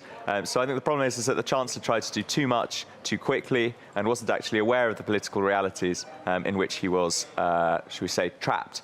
Because Tory MPs didn't really support Truss in overwhelming numbers in the leadership election, and previously they forced the Johnson government to U-turn on planning reform. So, for example, if her supply-side agenda relies on trying to pass the sort of thing that I would love, a repeal of the 1947 Town and Country Planning Act, then it simply isn't going to happen. And the government is going to find very quickly that the same Tory MPs that only begrudgingly put her in Downing Street would be very happy to remove her from it. And then, by your assessment, this U-turn won't have got them out of this so-called trap. They'll have to go further to try and unite a party in disarray. Certainly. I think Tory MPs, alongside the markets, are spooked. And the problem with that is that the Prime Minister had two options. She could either U-turned entirely on her agenda and said, sorry, I've listened, in which case all of her sort of political credibility would have disappeared. She would be doing Rishi Sunak's agenda, but without Rishi Sunak in Downing Street. Or she could have doubled down and said, no, I have my plan for growth, back me or sack me, as John Major did in 1995. And the problem is, by U-turning on some of the agenda, but not all of it, the Prime Minister just looks weak. She is very much for turning at the moment, and the problem is her entire political mission relies on her being seen as somebody who's tough, somebody who's determined, and I think voters would have respected that more than somebody who's sort of half-assed, I should say, turning on a particular part of her agenda, but is still trying to go ahead with lots of other things that people think are unpopular, such as removing the cap of bankers' bonuses. OK, look, thank you very much indeed, William, for that analysis. I mean, it is all looking pretty doom and gloom. But, of course, what matters in all of this is ultimately what voters make of it all. So we sent Jack Carson to the Tory seat of Solihull to find out how voters are reacting there. Jack, morning to you. What is the mood like in the wake of what we saw yesterday afternoon? Well, good morning. It's still very early here on the High Street in Solihull, as you mentioned. It is a safe seat here in the West Midlands, a 21,000 majority for the Conservative Party. And after the polls that we saw last week, with the Conservatives falling to almost 33 points behind in some polls to Labour, it's seats like this that might not be as safe as the Conservatives once thought. So today we're going to be finding out the views on the ground of people. I've already spoken to a few people here at bus stops waiting to go to work. One of them wasn't really reassured by Kwasi Kwarteng's speech yesterday at party conference. But one other traditional Conservative voter said that actually they think Liz Truss should get more time, and they're looking forward to the speech tomorrow to see if she can kind of set out a more positive vision after quite a negative week for the Conservative Party. So not many voters are out and about already this morning, but those concerns are here, and people waking up, businesses opening this morning, will also be concerned about energy costs, and we're going to be speaking to a few of those later to see what concerns they have. But it's still quite quite quiet here in Solihull this morning, but as the day goes on, we're going to get some views of voters on the ground. Lovely stuff, Jack. Thank you very much indeed. Well, some views that have come in this morning. Morning Patrick, says clearly government policies now seems driven by mainstream news media reaction. The dissenters, the usual suspects, he says, are just seizing their chance to cause trouble. So whatever the government will try to do now is met with feverish, overhyped faux outrage. So the government is increasingly paralysed. Stephen says the Tory rebellion just goes to show how self-serving all politicians are. Infighting will oust this government at the next election. Labour are no better, as they're only sniping from the sidelines with no real plan of their own. And Philip in Cheshire, because all the markets dipped because we didn't have any sort of outside view on what the Chancellor was doing after the mini-budget. Philip in Cheshire says, the OBR requires 10 weeks to prepare a full financial assessment report. The OBR couldn't do this until they knew what the new administration intended. Should the Chancellor have delayed his statement until the OBR had completed their report? Well, no, that's a good question, isn't it? But the OBR did say that they had produced a baseline report. Which was rejected.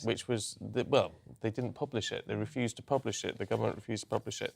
Now, that would have been not as detailed as a full report, but it would have given the markets, at least, some indication of the direction of travel following on from that. So that's where the criticism comes in. Let us know your views. Do keep your thoughts coming in. gbviews@gbnews.uk.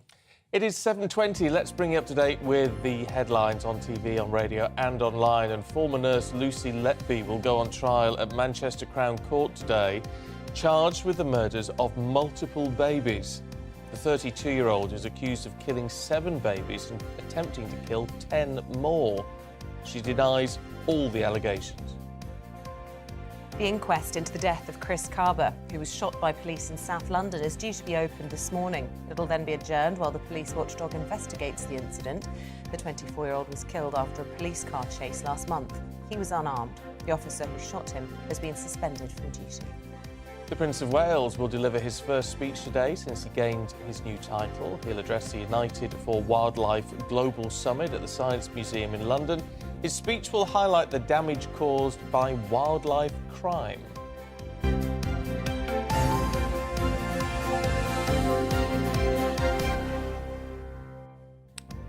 I'm a bit disturbed by Bev. What's Bev said? Morning, because we talk about spiders, how you deal with spiders. She says, after some building works, I had loads of big spiders in the house. I didn't like to put them out in the cold, so I used to post them through the letterbox of a vacant property. Bev! That's hilarious. Yeah, but when someone went to buy that house or look around that house or whatever... Can you imagine? Barbara in Sheffield says, we use conkers. Every corner of the house, we put at least 3, and anywhere there is a gap, and it works great.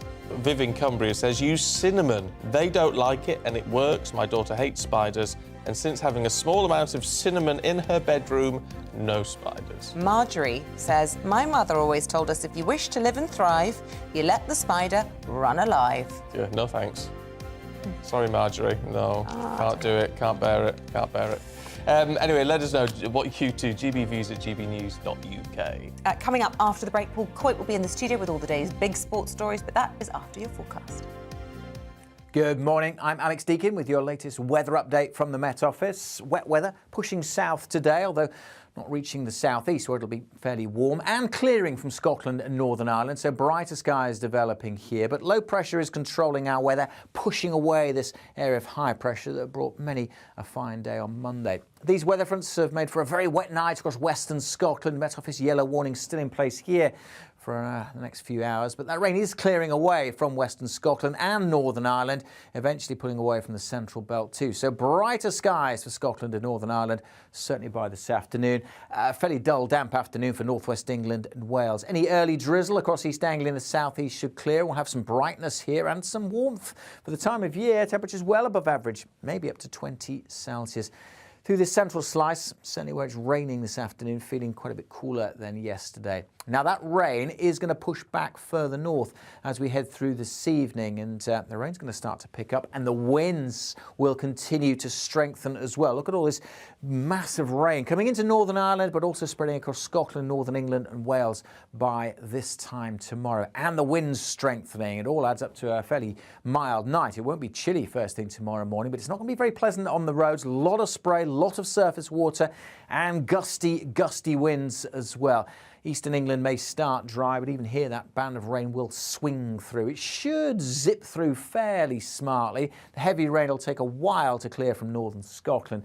Everywhere is going to be windy tomorrow, but it should brighten up by the afternoon with sunny spells, but also a whole host of blustery showers. Temperatures touch above average, but again, it won't feel as mild because of the strength of the wind. And speaking of those winds, we do have a Met Office yellow warning in place. Not everywhere in this warning zone is going to see damaging gusts, but as that low moves in, it could cause some disruption during Wednesday. Goodbye.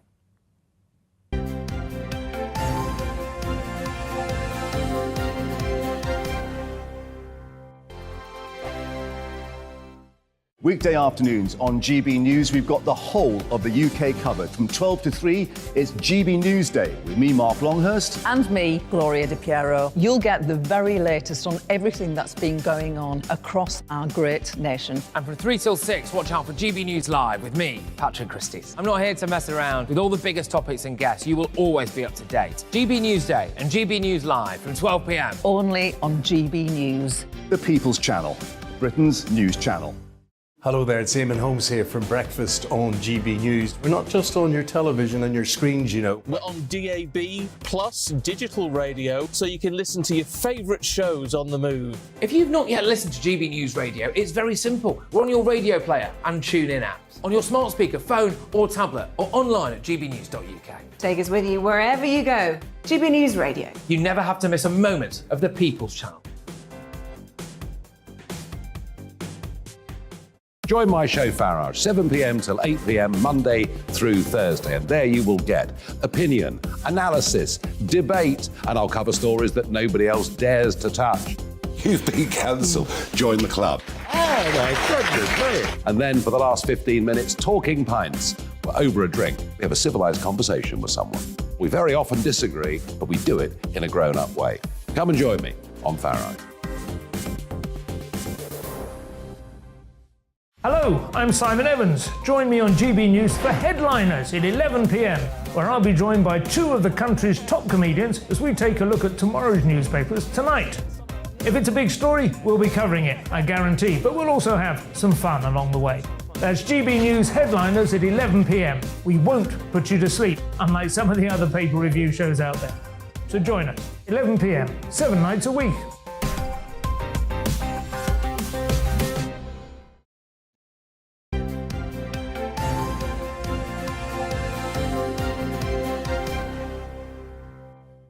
(7:26). Welcome back.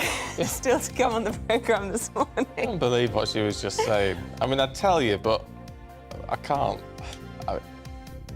I'm lost for words, and that takes some... No, I was just explaining what I used to do as a holiday job back in the day. Yeah, well, anyway. We won't go into as we enter the winter season, we're going to ask the Met Office how you can prepare for the coldest snap.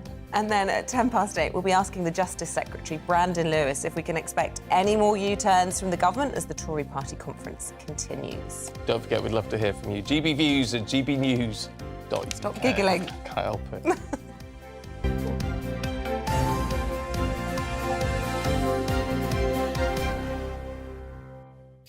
Anyway, Hoytie's here thank to God. raise the tone. Morning. Are you as gobsmacked as I am? Guys, it wasn't that bad. It was that bad. Anyway, you don't want to know. No. I might tweet about it later. You know, see, the thing is, there's nothing worse, is there? Because it's like, I've got a secret, but I'm not going to tell you. So I don't want any. You know, that's awful. But it was just a job that you did, though, wasn't it? It was a job that I did. It was a very important job. And it was legal as well, wasn't it? It was good. It was more than legal. It was honourable. It was honourable. It was an honourable piece. Can we talk about football? Yes, because sir. Good old. Well, I don't know what to think about this one. Go on, then. Leicester, Nottingham Forest. Yeah. Because Leicester's been struggling, so it's nice to see them do a bit better. Yeah. But because I used to work and live in Nottingham, you know, Forest, I like to see do well. Well, I'm torn. the thing is that when you get a game like this, when you've got two managers that are both on the brink of getting fired, it's like the El Clasico in Spain, they call it El Saqueo, because that's literally what could happen. So whoever lost could have lost their job. So it was a great result for Leicester, because Leicester haven't won all season, and went to Nottingham Forest, and this is a local derby as well, so it's a huge game on so many different levels. And it was Nottingham Forest 0, Leicester 4.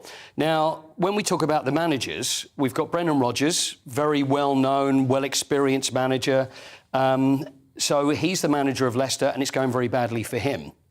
And on the verge, people are saying whether he's going to get the sack or not, is it going to last? And had they lost last night, I think it's an extremely good chance that he would have gone. Now, Steve Cooper, who's the manager of Nottingham Forest, this is a different kettle of fish altogether. So he's someone that's more come up through the ranks. He was at Swansea. He got the job at Nottingham Forest a year ago, and it's almost exactly a year ago, because they were doing so badly. So they're in the Championship. They were bottom. Steve Cooper comes in, turns it around. And not only do they climb up the table very quickly, but they end up going into the playoffs, and they end up getting promoted to the Premier League. Now, Nottingham Forest then sign, I think it's like 22 players, which is a lot of players, considering you only have 11 on the pitch at one time. So there's a lot of change. So I don't think he's even learnt the names of half of these players yet. Let's actually get on with it. So it's not going very well. They are losing a lot of games. Now he's under a lot of pressure, but you've got to feel sorry for him, because he's done what he came in to do. Now he's in the, the rarefied atmosphere of the Premier League. It's very different. Yeah. And also with the players that have been put on him, it's a very tricky situation, but it's not looking good for Nottingham Forest at the moment. Yeah. What about the Champions League tonight? Liverpool facing Rangers. Yes, Liverpool Rangers. I mean, Liverpool also stuttering. Rangers stuttering as well. Liverpool, I don't think you're going to have any trouble with Rangers in this game. Rangers did very well in Europe last year. In the Champions League, it's not gone very well for them. And Liverpool, they're nowhere near where they would be. So that'll be an interesting game. Spurs are away in Germany, playing against Eintracht Frankfurt. And you need a pick-me-up after the weekend. We really need a pick-me-up after the weekend. So how that's going to go... Sorry? Are you over that yet? You were still upset yesterday. I was a little upset. It's really if anybody mentions it. So it's if anybody mentions it, then I start getting upset. Let's talk about Germany, did? Yeah, so no, listen, Eintracht Frankfurt. So it's great to have the Champions League back. It's a must. Which Spurs have got to go out and get a result against Eintracht Frankfurt, because they don't want in the situation where they end up with the last couple of games must win, so they really could do with winning tonight. So yeah, a bit of boxing.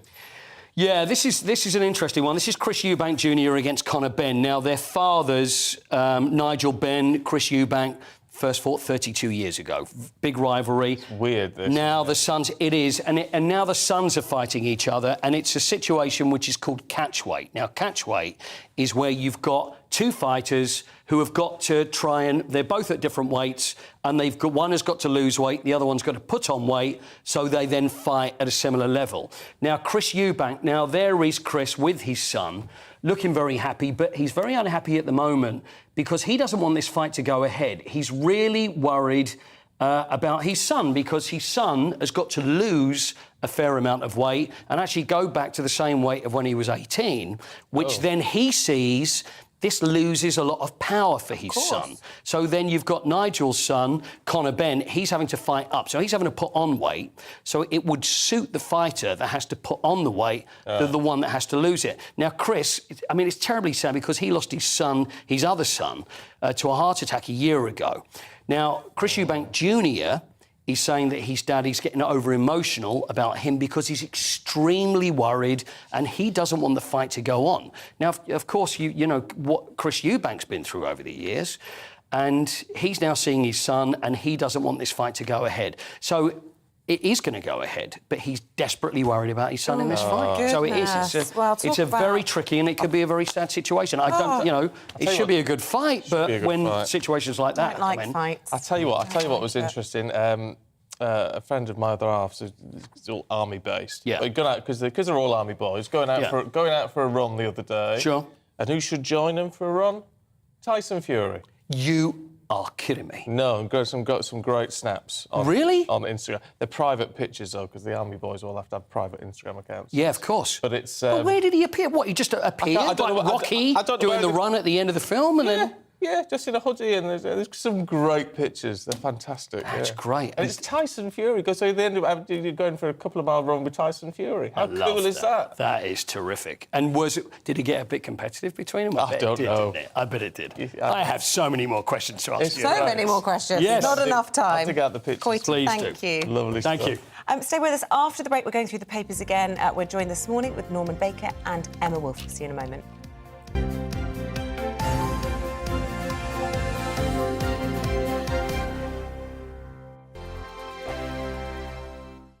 Weekday afternoons on GB News, we've got the whole of the UK covered. From 12 to 3, it's GB Newsday with me, Mark Longhurst. And me, Gloria Di Piero. You'll get the very latest on everything that's been going on across our great nation. And from 3 till 6, watch out for GB News Live with me, Patrick Christie. I'm not here to mess around. With all the biggest topics and guests, you will always be up to date. GB Newsday and GB News Live from 12 p.m. Only on GB News. The People's Channel, Britain's news channel.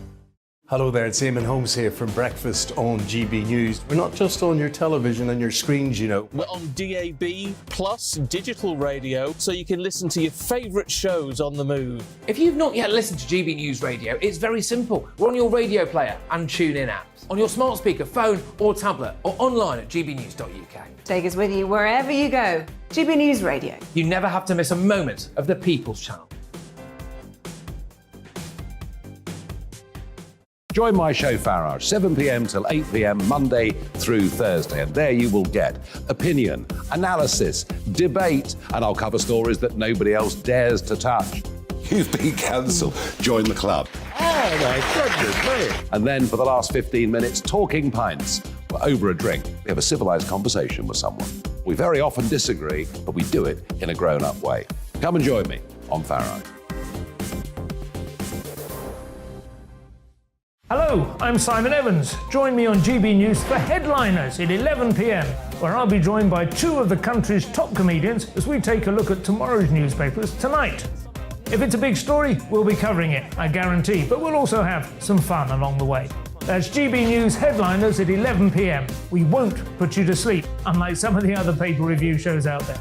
So join us, 11 p.m, 7 nights a week.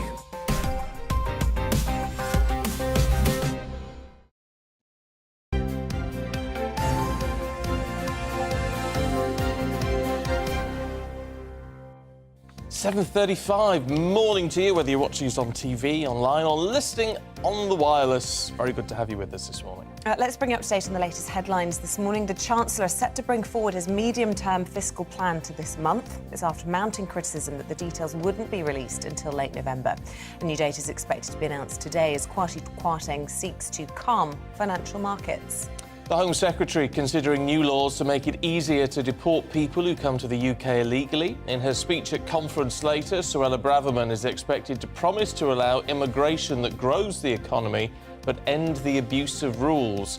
She's also expected to call on France to stop more boats crossing the Channel.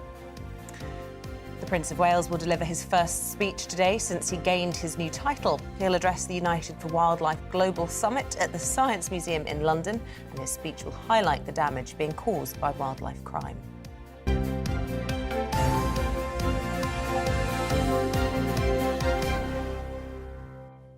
Time to go through the papers once again this morning with former Lib Dem Minister Norman Baker and writer and journalist Emma Wolfe. Morning to you both. Emma, let's kick off with a mirror, should we? Looking at COVID cases on the rise again. Yeah, COVID's been out of the headlines for a day or two, but thankfully. Yeah, COVID cases are soaring by 26%. Obviously, we're heading into winter. There were always fears about, a devastating winter surge of colds and flu. But now there's real worry that cases are actually increasing a lot. The numbers testing positive in hospitals are up quite significantly. In the southeast, they're up 64%, and in the Midlands, up 58%. And there are two specific Omicron subvariants which seem to be escaping our immune system and causing a lot of concern amongst scientists. The COVID, the booster jabs, the autumn jabs, that already 4.5 million booster jabs have been delivered. So that's good news, but people are being urged to take up those booster jabs. So if you have, because the boosters have got a sort of Omicron Cocktail. Yeah. So, For want of a better word. Do we know if that's if the people who are going down with this are people who haven't had the booster? Yeah, the vaccine is still the best way to avoid. I mean, there's no guarantee. We know plenty of people have had all their boosters and all their jabs and everything, still get it. So Omicron does seem to be a pretty nifty, and has lots of subvariants, and actually it's spreading quite rapidly across the US and Western Europe as well. It was funny. I went away. It was my birthday this weekend. I was in Italy, and we were not allowed onto buses or boats because we were in Venice without our masks, and we were completely out of the habit. And it was quite a sort of throwback in time. We sort of had to go and quickly buy one. We kept forgetting them everywhere we were going, and we've kind of forgotten about COVID. It's weird where you see different countries sort of behaving differently. And anyway, I just wish it would go away like everybody does. Yeah. And Ringo has got it now. Oh, has it? And he's 82. So. Oh, heck, well, wish him well. What's going on in the Mail, Norman, with Putin? Because there's it's the nuclear threat which has got everyone even more jittery. Well, I mean, to be honest with you, I mean, if this turns into anything, it's probably going to be more serious than any other story going. But the story in the Mail and in other papers is that Putin has ordered his nuclear train to the front line. This is this train which is responsible for nuclear munitions, their storage, maintenance and transport. And what's happening is, of course, he's in some difficulty at home because, first of all, he's got all the people who don't agree with this so-called special military operation upset and they're being conscripted. So that's unhappy on one side. On the other side, he's got the extreme nationalists who are saying, why are you losing this war? You're completely incompetent. Give them a low-level nuclear attack and we'll soon sort this lot out. And that's what the nationalists are saying. But, you see, what intrigues me with all of this is if he starts pushing on the nuclear front or if he starts pushing on the chemical warfare front, so he's got to know, or the people around him have got to know, that the implications for Russia then are going to be absolutely extreme. Yes. If he gets close to pushing that button, isn't someone going to turn around or someone take him out, effectively, one of his generals or something? Well, I mean, we don't know. I mean, he's isolated himself within the Kremlin amongst... he's kept the generals out of the way. Some of them have been sacked, of course, as we know. I don't know whether there are people who are around him who could stop him. I mean, whether people around Hitler could stop Hitler in the Second World War, I don't know. But what we do know is from Putin, he doesn't like to lose. He'll either have to lose, I think, because the Ukrainians are doing very well with their incursions, or he'll escalate. And the Americans have said to Putin very clearly behind the scenes, if he uses a nuclear device or a chemical device, then they will intervene. And the US have told Putin they'll take out his entire Black Sea Fleet if he does that. So we could be in for escalation here. So, Norman, this specific article is talking about a train that he's ordered to the front line carrying nuclear weapons. Tell me more about this train and also pictures that have been broadcast on Russian TV. Yes, well, the train itself, as I say, carries the munitions and that's moving towards the front line. So that prepares for the use of these so-called low-level nuclear weapons if he wants to do that. The Russian TV, which of course is entirely state-controlled and under Putin's control, has been showing propaganda, terrifying footage of atomic experiments, saying that this is what weapons of mass destruction have now become part of the geopolitical game, quote. That's what they're saying on Russian TV. So, in a way, he's either softening the population to use these terrible weapons, or he's bluffing big time. Yeah. And the frightening thing is, when you back a madman into a corner like this, we can see him becoming increasingly desperate, increasingly wild with this threat. We have to remember, Russia has the world's largest atomic arsenal. Yes. This is really, really serious. And as you say, the focus has been drifting away from Russia and Ukraine. Just last week, the biggest military annexation of those 4 key areas in Ukraine. I mean, this is really, really alarming. And who can stop someone like this, especially when, as you say, when you start issuing nuclear threats, it's a risk to everybody, the whole world. We underestimated him before, didn't we? We thought as he was amassing troops on the border earlier in the year that it was all just sabre-rattling, and look where we are now. So we underestimated him at our peril. Emmett, what's the story in the Mail about failing water firms? Yeah, well, we've had a summer of it, really, with water, haven't we? We had the heat wave, we've had, calamities like we've had flooding, we've had droughts, we've had Is the hosepipe ban still going? I don't know. I've had emails from Thames Water saying it's still in place, but I haven't had an email recently saying it's now ended. But I'm assuming it must have ended. I think it's still there in some areas. As well as that, we've had pollution. So this is the 11 key... It's cheery, isn't it? 11 big water companies. I mean, there's clearly a problem with infrastructure, with water in this country. 11 of the key water companies have been fined by the regulator Ofwat. I think it's £150 million they will pay back to customers for internal sewer flooding. Do you remember human waste on beaches over the summer? Right. Really? So who gets the money? So, well, allegedly customers will get some money back on their bills, which is good news. But if you read further in the article, you realise that actually they've also been allowed to increase their bills by well over inflation. 8.6%. So actually, the money that you get back may well be clawed back by big increases in your water bill. So this is not such great news. Thames Water and Southern have performed the worst, and they will have to return around 80 million to customers. But let's be honest, 80 million to the water companies is absolute chicken feed. So I don't know whether... I'm not sure whether people... Sorry? A drop in the ocean. Drop in the ocean, there you go. Yeah. I think the way to deal with water companies is to make sure that the chief executives and the top people in the water companies actually lose their bonuses. Lose their bonuses. And pay that money back out of their bonuses. Yeah. Yeah, it's not good enough. It isn't good enough. Telegraph, Norman, looking at smart motorways, which I've got. I mean, there's someone I thought they were getting rid of them. Well, no. I mean, they're still reviewing smart motorways. But it's, I mean, as someone who drives up and down the M1 every day, they're a nightmare. They're a nightmare. Totally.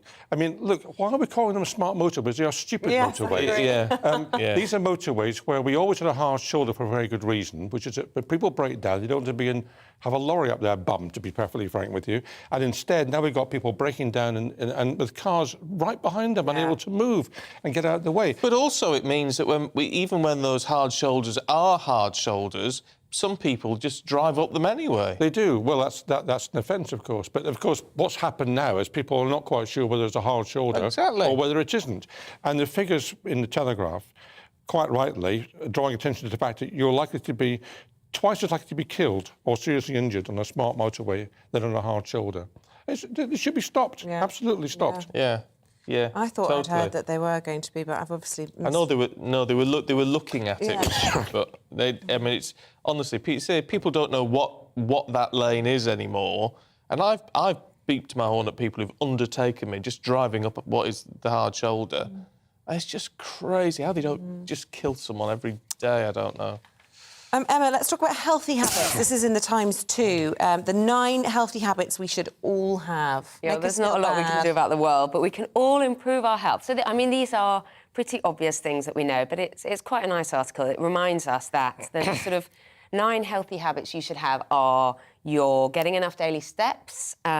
Which is what now? Well, 9,800. So it's a sort of 10,000 steps a day. That's a lot, but you have to do a lot of walking for that. It is quite a lot. Says someone who definitely doesn't get his 10,000. It's hard when you're sitting and working, isn't it? But or driving a lot. Or whatever. You can't just do it unless, on an everyday basis. Do you have a pedometer on your phone? I've got on the watch. Yeah, so you are actually tracking it. So I can see. I hit my 6,000 every day. 6,000? But 10,000. Pretty good.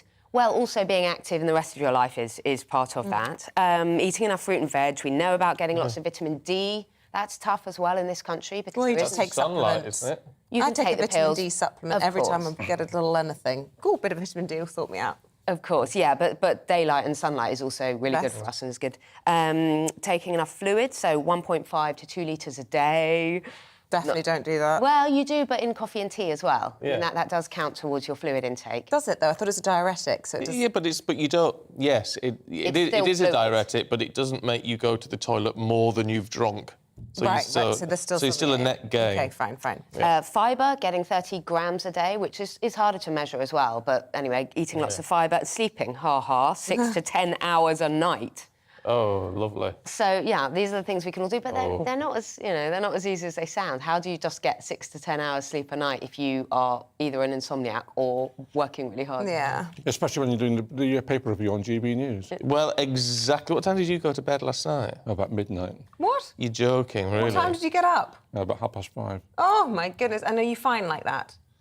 I have to be. Yeah. But you won't sleep on the train up to Birmingham or something? I probably will. I'll probably fall asleep on the train. Actually, I've seen you napping. You can nap every now and then on demand, which is a skill and a gift, and I admire you for it. I've seen you in a quiet moment off camera when you've got 5 minutes, have a little nap. Have you? Sorry. Sleeping here? No, it was at Buckingham Palace. It was at Buckingham Palace, yeah. You'd been working so hard around the clock with the... Sorry if that's a personal admission, but just because I admire it so much, I can't nap anywhere. Cat napping. Who was it that said cat napping was the way forward? All you needed to do. It was somebody like Joan Collins, who says she just cat naps, and that's all she ever needs. Wonderful.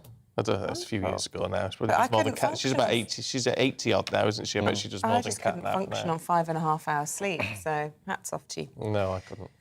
Right, have we got time for one more? Yes, we have. We do. OK, Norman. I thought I'd give you a happy story. Oh, good. Yes. After Putin and everything else and nuclear holocaust coming our way, I thought they'd find something a bit more cheery. Yeah. And this is, in a way, an extraordinary story because the oldest woman in Britain, Lillian, 112, lives in Dorset. 112 is the sister of the oldest woman in Australia. Mary, 110. So the family's kind of cornered the market in survival, really. And they've got tips. Well, they've got good genes, haven't they? Good genes. They always ask people what their tips are for living. They don't say in the paper. They usually say, oh, you know, a cigar and a glass of red a day, don't they? Or like love, you know. I think Lillian likes cigars. I don't know if she likes cigars, but they normally say what they eat and what they drink, don't they, as to why they're living a long time. I always liked the jazz player U.B. Blake when he got to 100. And he said, if I'd known I was going to live this long, I'd take more care of myself. It's true. Getting old is not easy. Things break down, don't they? You know, my father died in his 90s, and you can just see the human body, even when you're healthy, the human body just wears down and wears out. Yeah. Well, it's funny, isn't it? It's when you get those... I mean, a bit like Her Majesty the Queen, sharp as a tack. Exactly. The mind's there, but the body fails. Yes. Yeah. Which is a shame. But these two ladies doing very, very well indeed. I'll tell you what makes me feel a bit old, actually. Well, not old. I don't mind, because I was saying yesterday that I don't mind getting older. I think it's a good thing. However, today is 30 years since I went to university. Is that right? Is it? And you do think, gosh, yeah. 30 years? Yeah. I'm now older than my parents were when they dropped me off in Nottingham. Oh, my gosh, that's a horrifying thought. It's 48 years since I got my driving licence. How about that? Oh, yeah, you're properly old now. Properly old. It's when you suddenly realise that time is flying by. Well, it's when someone says something about 1997 and you think, yeah, I remember. Yeah, I remember. Yesterday. And you think, hang on a minute, that was nearly 25 years ago. Yeah. Or having a 2-year-old, that makes you feel old. Well, because that baby soft skin is so new, and you realise how long you've lived on this planet. Yeah. Makes you feel old and young. Yeah, at Both. the same time. Keeps you young. Good stuff. It gets scary because I tell you what it makes me think is how quickly the next 30 years going to go. Of course. And then I'll be 78. And you'll be still well short of Lillian. I will be well short. Yes, I know, I could still have half a century to go at that point. Norman, Perfect. Emma, thank you very much. We'll go through the papers again with you in around 40 minutes' time. But for now, we're going to bring you up to date on the latest headlines with the time at 7:51. The Home Secretary is considering new laws to make it easier to deport people who come to the UK illegally. In her speech at the Tory conference later on today, Suella Braverman is expected to promise to allow immigration that grows the economy but end abuse of the rules. She's also expected to call on France to stop more boats from crossing the Channel.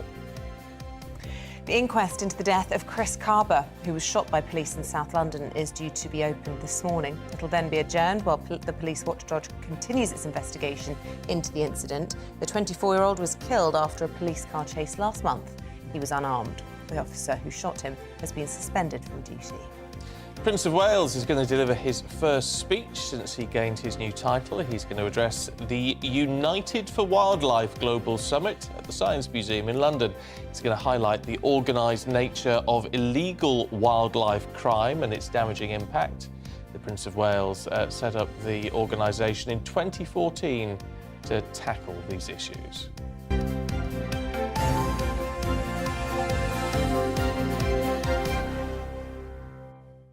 OK, we're going to get a bit more analysis now on our top story this morning. The Prime Minister could be facing another rebellion from within her own party over her economic plans. Yeah, but how has conference, and particularly that big U-turn yesterday, actually gone down with sort of true blue Tory voters? Anna Riley went to the constituency of the former Chancellor Rishi Sunak, Richmond in North Yorkshire, to find out what the people there think.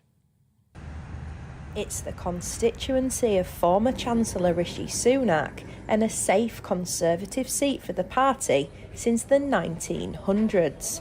But what do voters here in Richmond, North Yorkshire, think to the Conservatives and their U-turn on plans to scrap the 45p rate of income for high earners? It was a case of if they didn't do something, they would be even more of a muddle than they are now. But yeah, it's always a sign of a guilty person when they just do a sudden U-turn.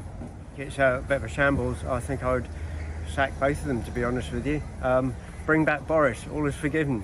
The old cheese and wine party doesn't seem quite such a bad thing after all. I thought it was a very poor idea in the first place because there's obviously a lot of people who don't have any sort of savings or anything like that. So anything that would do more to support public services and give more money to local authorities is good for me. I'm pleased that they're reducing tax. It's early days yet. I think it's far too early to start making criticisms. I think most criticism comes from people who are a bit out there, nose put out of joint by the whole thing, personally. Well, they shouldn't have done that in the first place, and the government are rubbish, and they don't think about anybody who's got very limited income, and they're supposed to be levelling up. They seem to be levelling down. One sandwich shop owner in the town has backed the U-turn, but still wants the government to do more to help businesses like his. There's only so many times I can put my prices. As you see, the price has gone up. And they're marked on there because all the time the prices go up all the time. I mean, to give you an idea, my mayonnaise has doubled in 3 months, 4 months. The chicken's gone up 60%. But you can only pass some of that on to the customers. I've had to put the price of hot food up because of obviously the new costs of energy. The uncertainty is what businesses don't need because we have to plan 6 months, a year in advance. With the majority of people here supporting the U-turn, only time will tell how the government's tax and spend plans will sit with voters. Anna Riley, GB News, Richmond. Some really interesting views coming through on the Tory conference. Mark says, as a Tory party member, I can't see how the Tories can justify changing their leader twice without a general election. Liz Truss should tell them to back her or call an election. Well, Nadine Dorries has said, she's not in cabinet now, but she was seen as a supporter of Liz Truss. She said, there should be an election now. But, I mean, that would... If the polls are anything to... Even if the polls do tighten when there's a general election, but even so, there is no way at the moment, if those polls are even 10% correct, that the Tory party would win the election. So it seems a very odd thing to say. Peter says Kwarteng was clear that the programme stands, except for the 45p tax rate. Turbulence has been caused by media beating up Gove's pot stirring. Bernard, morning Bernard. We've had a lot of views like this, Bernard, over the last few days. Pensioners pushed aside. Triple lock not going to happen. Why can't we have a living wage instead of the £9,500 we're expected to survive on? I mean, it's very tough for pensioners at the moment. And I wish... Every time we go through views like this, I wish I had an answer. Yeah, well, the PM has committed to the triple lock, but we'll just have to see, won't we? Well, this is it. Or we could, in fact, we could ask the Justice Secretary, Brandon Lewis, about that very thing. He's going to be joining us after the break. But first of all, here's your Tuesday forecast. Good morning. I'm Alex Deakin with your latest weather update from the Met Office. Wet weather pushing south today, although not reaching the southeast where it'll be fairly warm, and clearing from Scotland and Northern Ireland, so brighter skies developing here. But low pressure is controlling our weather, pushing away this area of high pressure that brought many a fine day on Monday. These weather fronts have made for a very wet night across western Scotland. Met Office yellow warning still in place here for the next few hours, but that rain is clearing away from western Scotland and Northern Ireland, eventually pulling away from the central belt too. So brighter skies for Scotland and Northern Ireland, certainly by this afternoon. Fairly dull, damp afternoon for northwest England and Wales. Any early drizzle across East Anglia and the southeast should clear. We'll have some brightness here and some warmth for the time of year. Temperatures well above average, maybe up to 20 Celsius. Through this central slice, certainly where it's raining this afternoon, feeling quite a bit cooler than yesterday. Now that rain is going to push back further north as we head through this evening, and the rain's going to start to pick up and the winds will continue to strengthen as well. Look at all this massive rain coming into Northern Ireland, but also spreading across Scotland, Northern England and Wales by this time tomorrow. And the winds strengthening. It all adds up to a fairly mild night. It won't be chilly first thing tomorrow morning, but it's not going to be very pleasant on the roads. A lot of spray, a lot of surface water and gusty winds as well. Eastern England may start dry, but even here that band of rain will swing through. It should zip through fairly smartly. The heavy rain will take a while to clear from northern Scotland. Everywhere is going to be windy tomorrow, but it should brighten up by the afternoon with sunny spells, but also a whole host of blustery showers. Temperatures touch above average, but again, it won't feel as mild because of the strength of the wind. And speaking of those winds, we do have a Met Office yellow warning in place. Not everywhere in this warning zone is going to see damaging gusts, but as that low moves in, it could cause some disruption during Wednesday. Goodbye. Hello there, it's Eamonn Holmes here from Breakfast on GB News. We're not just on your television and your screens, you know. We're on DAB plus digital radio, so you can listen to your favourite shows on the move. If you've not yet listened to GB News Radio, it's very simple. We're on your radio player and TuneIn apps, on your smart speaker, phone or tablet, or online at gbnews.uk. Take us with you wherever you go. GB News Radio. You never have to miss a moment of the People's Channel.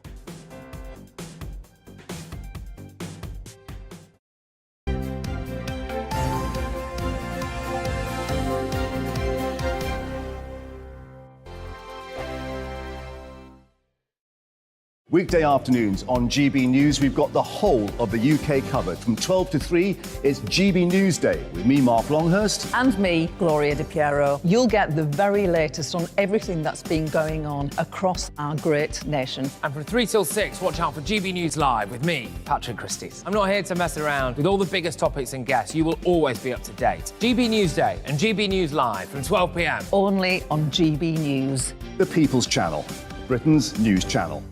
Hello there, it's Eamonn Holmes here from Breakfast on GB News. We're not just on your television and your screens, you know. We're on DAB plus digital radio, so you can listen to your favourite shows on the move. If you've not yet listened to GB News Radio, it's very simple. We're on your radio player and TuneIn apps, on your smart speaker, phone or tablet, or online at gbnews.uk. Take us with you wherever you go. GB News Radio. You never have to miss a moment of the People's Channel.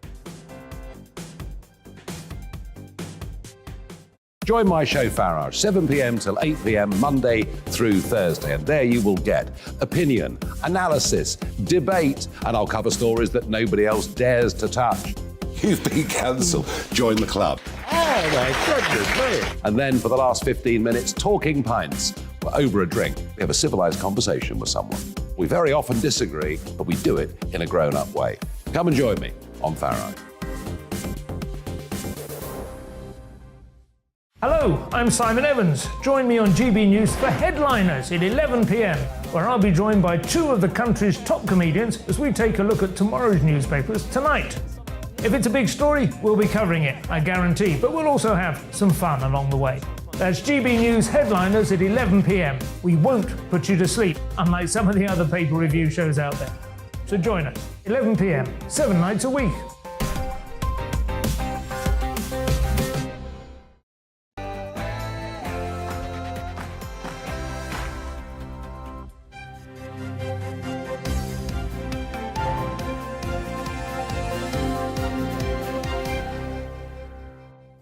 Liz Truss faces another rebellion over her economic plans as pressure mounts on the government.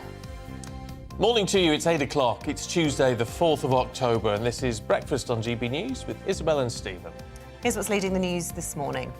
The Prime Minister faces a further rebellion from Tory MPs today, this time over her plan to cap a rise in benefit payments. It comes after the government was forced to abandon a cut to the 45p rate of income tax. The Chancellor will reportedly accelerate the publication of his financial plan in an attempt to reassure markets. In a speech to conference yesterday, Kwasi Kwarteng admitted the mini-budget had caused turbulence. A new scheme to stop migrants crossing will be unveiled today by the Home Secretary. The proposals include new laws to make it easier to deport people entering the country illegally. And the Sussexes have released some new pictures from their trip to the UK. Not seen them before. They show the couple attending the One Young World Summit in Manchester last month. And we love to hear from you. Do be part of the conversation. We are the People's Channel. Get in touch the usual ways, gbviews@gbnews.uk, or you can tweet us at gbnews.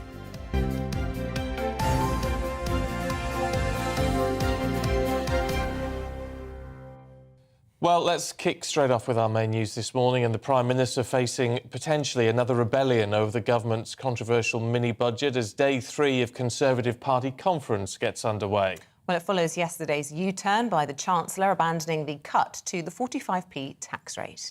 Well, let's talk to our economics and business editor, Liam Halligan, who's on the...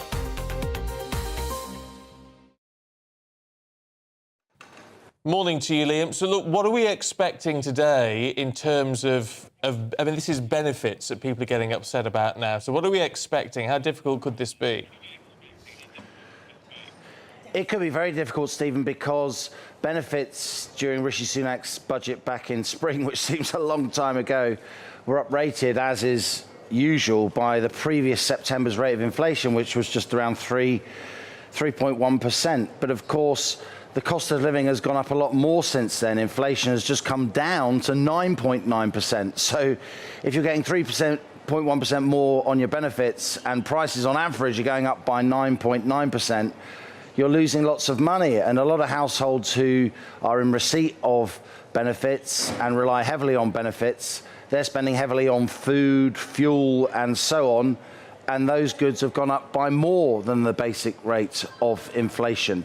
So coming hard off the back of yesterday's U-turn, any row over benefits is going to be pretty bruising for the government. And having spent a lot of time yesterday and last night talking to backbench MPs, there is a sense that there is angst in the party, given that a lot of the things that the Prime Minister and the Chancellor are suggesting seem to be being rejected. And we're not even talking about the party faithful, let alone voters more broadly. We're talking about the Prime Minister's own MPs. And I think some of it goes back to the fact that she actually only had a very small endorsement from MPs, of course, coming just about first in what was a very close 3-horse race during that leadership contest.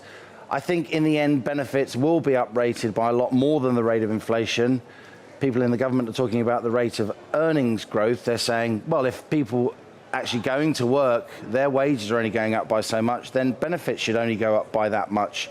Otherwise, it would be unfair. But of course, for a lot of people on benefits, life's a lot more on the margin and needs may be greater. So that's the basic argument that's happening here. OK, Liam, for now, thank you. Well, let's get some more analysis now about the problems the government's facing with the deputy editor of the political newspaper Cannabis, Alice Denby. Good morning to you, Alice. Look, it's going to be a lot of work for the Prime Minister to shore up an unsteady party at conference. Will she be able to draw a line under all this unsteadiness with this U-turn, or are there more problems coming down the line? I've got to say the mood here at conference is not positive. Nobody I've spoke to while here thinks that this is going well. The party has clearly become ungovernable. They've forced this U-turn, and it's very difficult to see how she turns this around. This is going to be a make or break speech for her. I mean, it's fascinating to say that the party's become ungovernable. I mean, do you really think it's got that bad? Well, I think it's clear that she plainly did not have the votes to get through the 45p tax cut. She's clearly been forced to U-turn on that. And if, a party with an 80-seat majority is forced into U-turns of that scale, it's not looking good. Do you think, in your opinion, is driving the agenda? Because we're hearing that the Prime Minister this morning during an interview has said a decision hasn't yet been made on benefits, which is a slight climb down when before she was sort of avoiding answering that question specifically. But we know that this is something that Michael Gove spoke about at the weekend. We know that Michael Gove indicated, or at least signalled, that he wouldn't be able to vote in favour of the 45p tax rate cut. So do you think it is the Sunak grandees who are now driving the Truss agenda at the moment?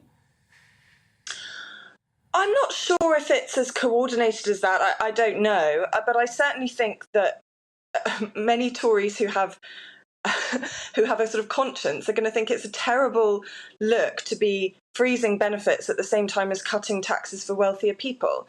I think it's unfortunate that so much attention has been focused on things like the 45p tax rate, when actually raising the threshold for the lower rate of income tax is a much bigger commitment and does help people with lower incomes who are struggling. I think it's going to be difficult to be looking at things like freezing benefits and freezing public sector pay at a time like this when so many people are really struggling. Yeah, I mean, that's the big issue. It's about addressing that immediate need, isn't it? Which, I mean, is being done to some extent, but perhaps not as much as we were previously led to believe. What do you mean? So help for the poorest people? It seems like that's not. Well, yeah, absolutely, and with the and the energy price bill and all the rest of it, which actually does make a significant difference, but perhaps people were expecting more. I think this is what's frustrating so many Tories here at conference, is that, as you say, the energy price freeze is an absolutely massive commitment. It's, what is it, 200 billion? But they seem to not be getting the credit for what they are doing to help people who are struggling, because so much energy is being taken up by how this whole package has been presented. Alice, good to talk to you. Thank you. Thank you. Let's talk to the Justice Secretary, Brandon Lewis, who's at conference and joins us now. Minister, it's good to see you, as always. I mean, whatever the arguments are as to whether this was a good budget or a bad budget or anything in between, what seems to be pretty clear is there does seem to have been either a naivety or a sort of pig-headedness to think that some of these ideas were going to go down well with the members of the public, the voters, and indeed the markets.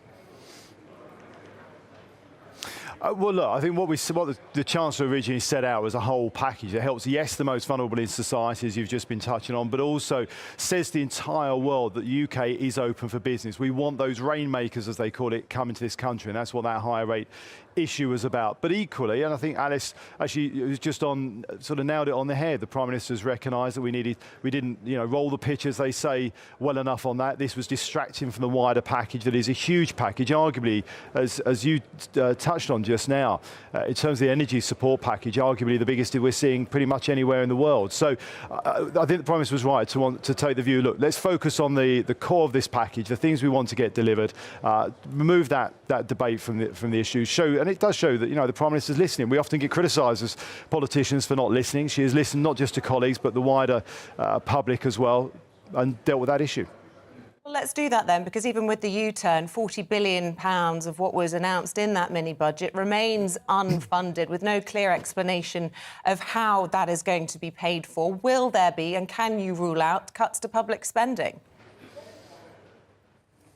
Well, look, I've got to say, look, I'm in charge of one of the government's largest spending departments, and my view is coming into the department, even without the pressures from inflation and across the economy, is how do we do what we do better and more efficiently? I think, the people watching and listening to your programme across the country involved with running businesses and owning or managing businesses will all have the same view. Year in, year out, you're looking at how you run your business, your organisation more efficiently. Charities doing the same thing. I think it's right that in government we do that. I'm certainly looking at how we can get access to justice, not just more quickly for victims, but more efficiently to benefit the taxpayer as well. And I think that's a healthy thing to do, and we should be doing that in government. But in terms of a lot of this is I mean, sort of pure politics, if you like. It's the optics of this. It's how it's all perceived, right? The direction of travel of this particular government. Now, what is causing concern when we would talk about this potential rebellion over benefits today, as to whether benefits will be increased in line with inflation or not? The Prime Minister this morning has said no decision has been taken on benefits.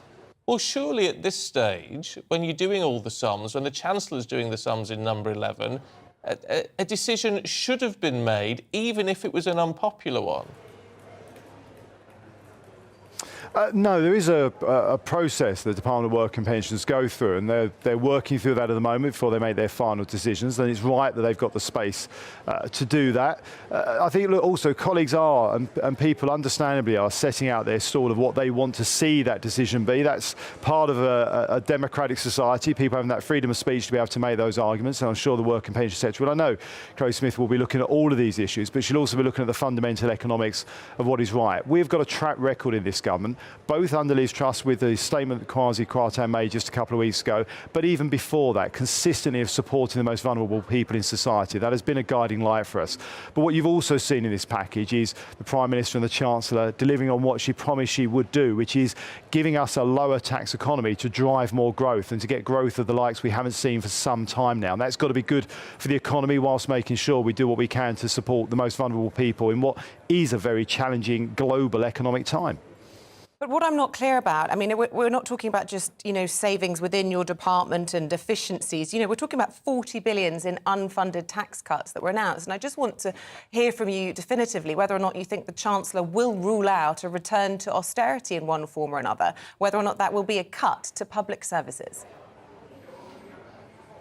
Well, look, I appreciate the question and where you're coming from. The Chancellor's already outlined he's going to be doing that medium-term financial statement as part of the autumn statement.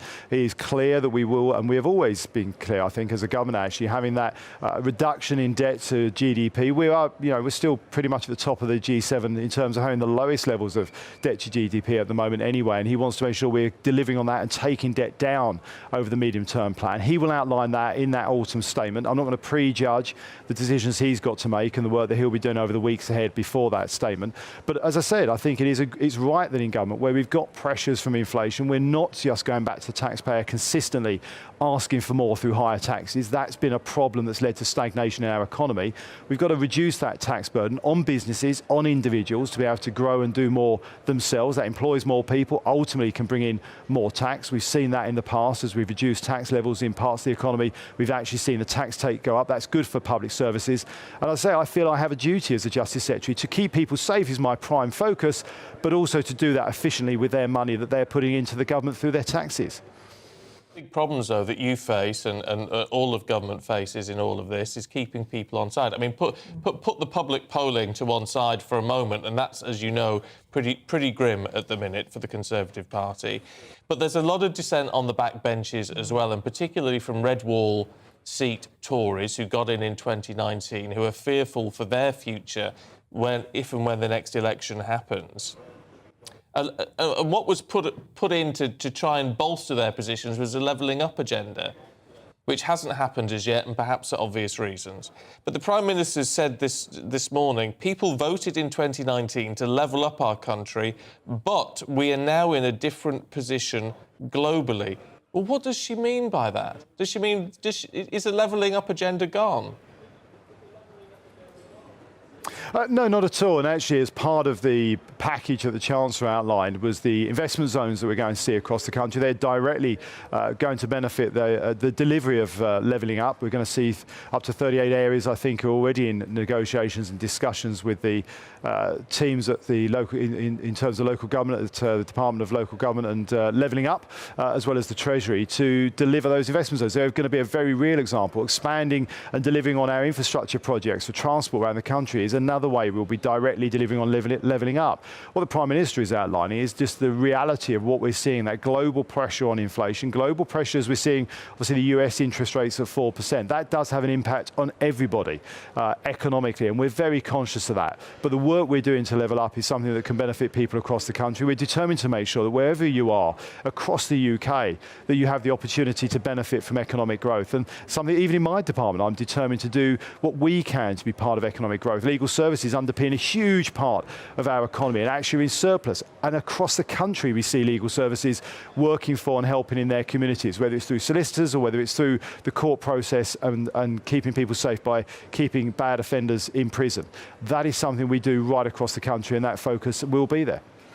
Just finally, Brandon Lewis, I know you've been in Cabinet for a long time and been to many party conferences. I don't know how you would compare this year's atmosphere to previous years. But some commentators saying this morning that the mood is almost, you see the next election as being lost already. It's more about the direction of travel for the party. And as Stephen was saying, you've got the Red Wall MPs who are very unhappy. You've got this faction with the Grant Shapps and the Michael Gove Brigade who came out publicly calling for this U-turn yesterday, perhaps the Sunak camp, if you will. And then you've got those right of the party who say the only thing that's worse than being weak is admitting that you're wrong and see the Liz Truss administration as being weak as a result of this U-turn. So there's huge problems, aren't there, within the Liz Truss administration? Well, I've always actually said, and consistently from my time as chairman, and thanks for reminding me just how many conferences I've been to. I got married the day before a party conference, and my wife always reminds me on our anniversary of the joys of conference season. But look, the reality is with polling, we see polling move around. So in 2015, I remember polling telling me, and the Labour Party telling me we were going to lose government, I was going to lose my seat, and indeed we won in 2015, and my majority went up. In 2017, we were told we were going to see this huge Conservative win, and obviously the result in 2017 was very different. Similarly in 19, it was going to be difficult for us to win, and we got that overwhelming majority. So look, polls give an indication of where things are at the moment. For us, the focus has to be, and rightly as a government should be, on delivering for people across the United Kingdom. Delivering a lower tax, high growth economy that works for everybody. That, in delivering it, will show people that Conservatives are the right party for government. And I still believe in the next election we will be able to show people that, and that we've got the ideas for the next period of time that means that they can vote for us in a positive way and have a Conservative majority delivering for people across the UK. Maybe if these plans have time to bed in and show results, maybe that's right. But as you say, the polling at the moment is pretty grim, which is why it seems pretty astounding. Nadine Dorris saying in the papers this morning, "Oh, we should have an election now." Is she a turkey voting for Christmas? Look, I love Nadine. I've enjoyed working with her when she was in Cabinet as well. She's been a great colleague, and one of those when I came in 2010 was always there in the tea room to chat with. So look, different people have different views. As I say, we've always been a big, wide open tent in the Conservative Party. That's part of our strength, is all these different views. Ultimately, they come together with a common purpose as we go towards the general election. That is some way off yet. We've got a couple of years left of this Parliament to show people that we are delivering for them, and that's where our focus should be. And I think as we do that, I would hope we'll see the polling move back. More importantly, the polling that matters come the local elections next year, when people get a chance to vote for their local councillors, and then ultimately in a general election when the time comes to vote Conservative to continue to deliver for them in the period ahead. Justice Secretary Lewis. Liz Truss. Brandon Lewis, thank you very much indeed. You've been in long enough. I should know your name. It's not yours and Mrs. Lewis's anniversary today, is it? No, it was on Sunday, actually. So she's enjoying a weekend away in Birmingham. And what a great city to spend it in. No, thank you. Minister, thank you. Liz Truss. There you go. On the brain. Why not? Why not? Right, with the time 90 minutes past 8, let's bring you up to date on the latest headlines this morning. And the Home Secretary is considering new laws to make it easier to deport people who come to the UK illegally. In her speech at conference later, Suella Braverman's expected to promise to allow immigration that grows the economy but ends the abuse of the rules. She's also expected to call on France to stop more boats from crossing the English Channel. The inquest into the death of Chris Cabba, who was shot by police in London, is due to be opened this morning. It will then be adjourned while the police watchdog investigates the incident. The 24-year-old killed after a police car chase last month. He was found to be unarmed.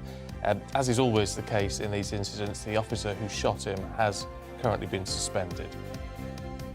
The Prince of Wales will deliver his first speech today since he gained his new title. He'll address the United for Wildlife Global Summit at the Science Museum in London.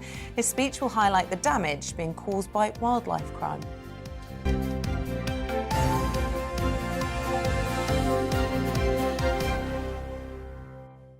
Now, today, a former nurse faces trial after being accused of multiple baby murders, which are alleged to have taken place at the Countess of Chester Hospital in June 2015 and June 2016.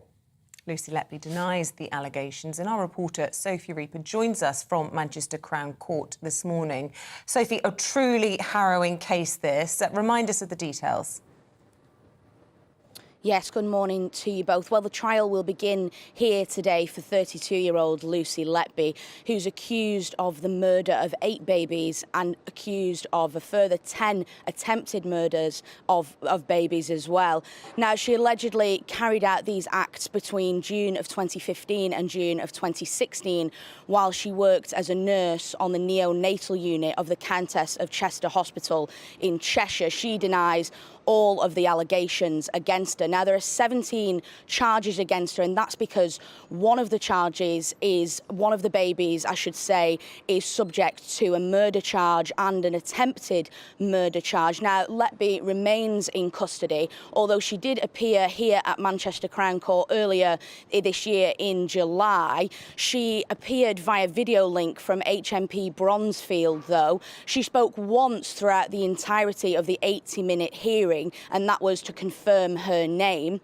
So, as we say, the trial will begin here today, although it is expected to last for the next 6 months, and that's due to the sheer complexity of the case. But here at GB News, we will be bringing you updates on the case as it moves forward.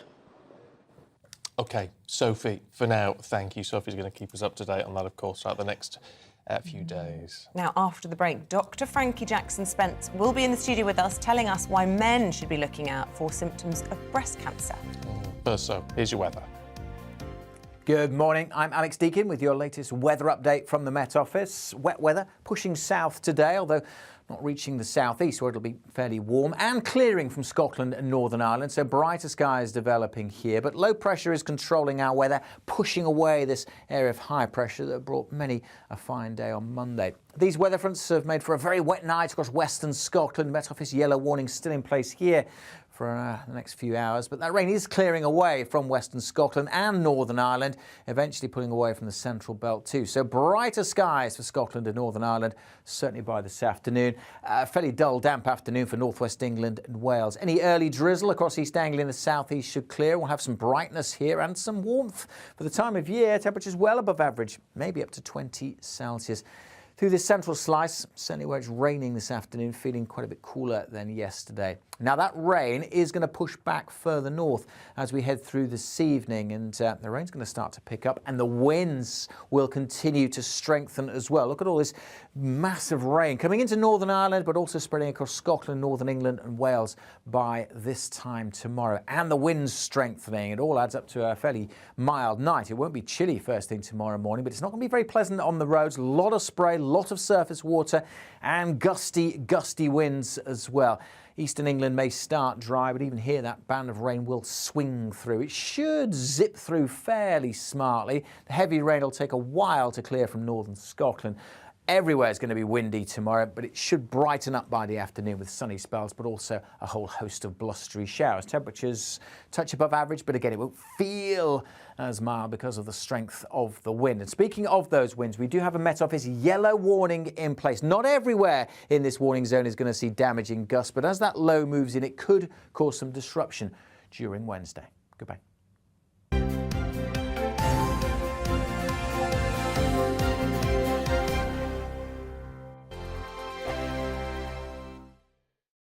Weekday afternoons on GB News, we've got the whole of the UK covered. From 12 to 3, it's GB News Day with me, Mark Longhurst. And me, Gloria Di Piero. You'll get the very latest on everything that's been going on across our great nation. And from 3 till 6, watch out for GB News Live with me, Patrick Christys. I'm not here to mess around with all the biggest topics and guests. You will always be up to date. GB News Day and GB News Live from 12 p.m. Only on GB News. The People's Channel, Britain's news channel.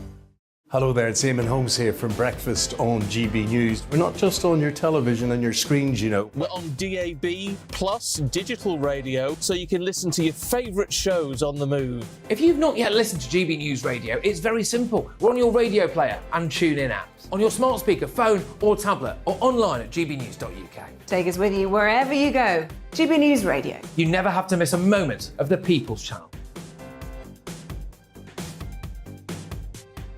Join my show Farage, 7 p.m. till 8 p.m. Monday through Thursday, and there you will get opinion, analysis, debate, and I'll cover stories that nobody else dares to touch. You've been cancelled. Join the club. Oh my goodness me. And then for the last 15 minutes, Talking Pints over a drink, we have a civilised conversation with someone. We very often disagree, but we do it in a grown-up way. Come and join me on Far Right.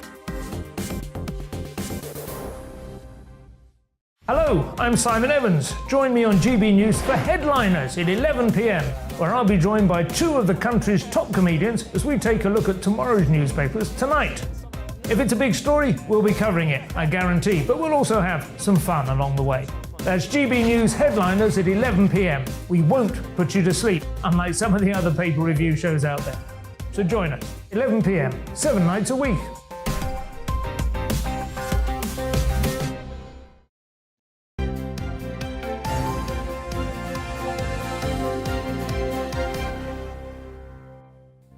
It's 8:27. Welcome to the programme. If you are just joining us, and do stay tuned. Where have you been?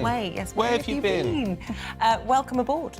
We've got lots more to come. 8:45. Paralympian and former I'm a Celebrity star Kadina Cox will be telling us about her mission to educate people about hidden or less visible disabilities. And at 9:15, we're talking about this year's Miss England. We're going to be talking to one of the inspiring contestants who's an Afghan refugee. And as ever, we love to hear from you, so keep those thoughts coming in on email and via Twitter.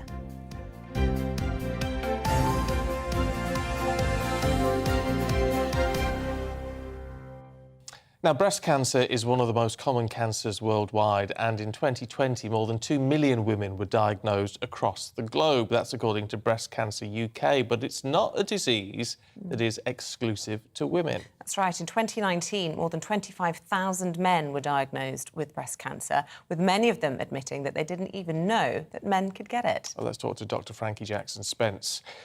Morning to you. Good morning. We talked about this the other day, didn't we? And I know it's a small percentage of men who get out of the breast cancer figures. But a lot of men, I mean, I haven't really thought about it. You just don't think, we don't seem to have, or at least most of us don't look like we've got the same sort of breast tissue. So I didn't even think it was an issue. Yeah, I think it's great, actually, that we're choosing to focus on men today. I think it's a real common thought that men can't get breast cancer because obviously men don't have as much breast tissue as women. But during development, men do develop a little bit of breast tissue, so there is still that risk, although it is much smaller than in women. So what is the breast tissue in men? I mean, I always assumed, I mean, it's clearly completely wrongly. I just thought it was somehow linked to mammary glands. Is it not? So in men, the most common type of breast cancer is actually ductal carcinoma, which means cancer of the milk ducts. So they actually are already developed in men. They just don't progress the same way they do in women at puberty. So there is some of that residual tissue there in men. And so therefore there is still a small risk. Some men are at higher risk than others if they have higher levels of the hormone estrogen, which is typically the female hormone. And estrogen levels can be raised by being obese, so fat tissue can release estrogen. If you have liver disease, if you have genetic elements and predispositions that mean you have more of that estrogen hormone. And then there's also certain genetic syndromes as well. So it is still comparatively a much smaller risk than in women. But I think you're right that many men think they have absolutely no risk of getting breast cancer. And is there any link between those men who develop breast cancer and those men who have sort of larger tissue in that area? You know, sort of, I don't know what you Man boobs. Man boobs, there you go. Man boobs. So the term man boobs, I guess, is kind of seen in men that have higher than normal body fat percentage, and we know that obesity does increase your risk of breast cancer because it releases the hormone estrogen. So yeah, theoretically there is a link with higher body fat and increasing risk of breast cancer. All right, so what should we be looking out for?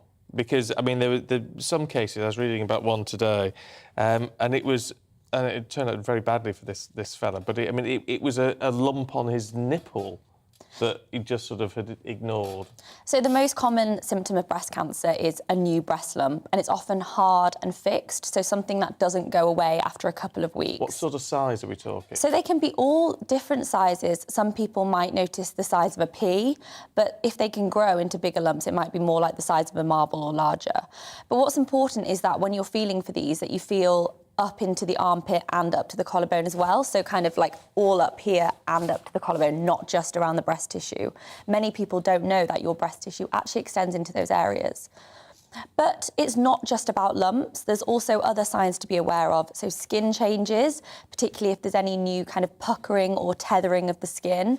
I like to use the analogy of kind of like an orange peel, particularly any new skin rashes, any change in how the breast looks, if there's any new asymmetry. A little bit of asymmetry is normal. Breasts are supposed to be sisters, not twins, but if there's anything new for you.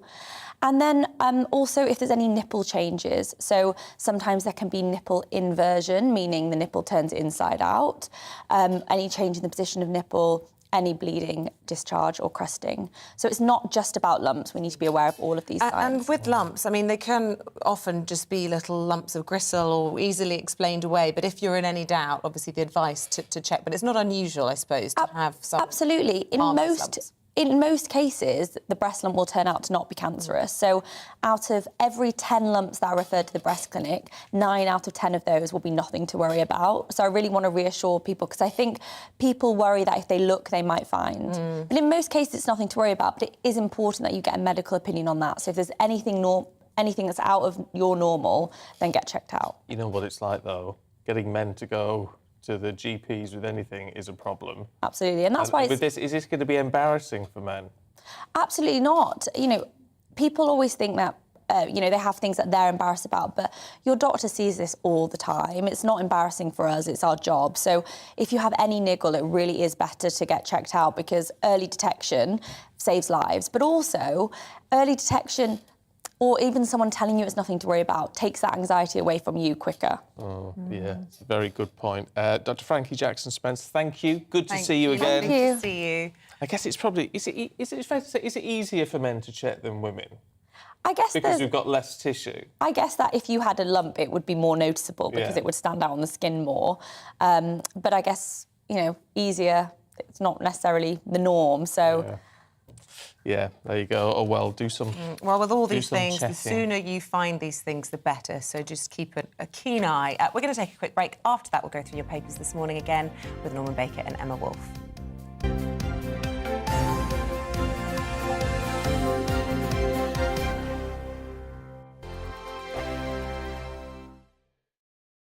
Weekday afternoons on GB News, we've got the whole of the UK covered. From 12 to 3, it's GB News Day with me, Mark Longhurst. And me, Gloria Di Piero. You'll get the very latest on everything that's been going on across our great nation. And from 3 till 6, watch out for GB News Live with me, Patrick Christys. I'm not here to mess around. With all the biggest topics and guests, you will always be up to date. GB News Day and GB News Live from 12 p.m. Only on GB News. The People's Channel, Britain's news channel.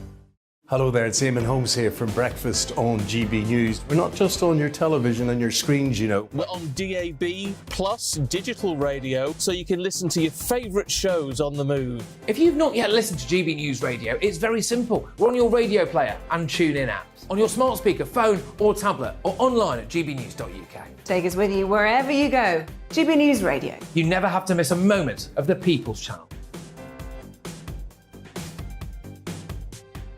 Join my show Farage, 7 p.m. till 8 p.m. Monday through Thursday. And there you will get opinion, analysis, debate, and I'll cover stories that nobody else dares to touch. You've been cancelled. Join the club. Oh, my goodness me. And then for the last 15 minutes, talking pints. We're over a drink. We have a civilised conversation with someone. We very often disagree, but we do it in a grown-up way. Come and join me on Farage. Hello, I'm Simon Evans. Join me on GB News for Headliners at 11 p.m, where I'll be joined by 2 of the country's top comedians as we take a look at tomorrow's newspapers tonight. If it's a big story, we'll be covering it, I guarantee, but we'll also have some fun along the way. That's GB News Headliners at 11 p.m. We won't put you to sleep, unlike some of the other paper review shows out there. So join us, 11 p.m, 7 nights a week.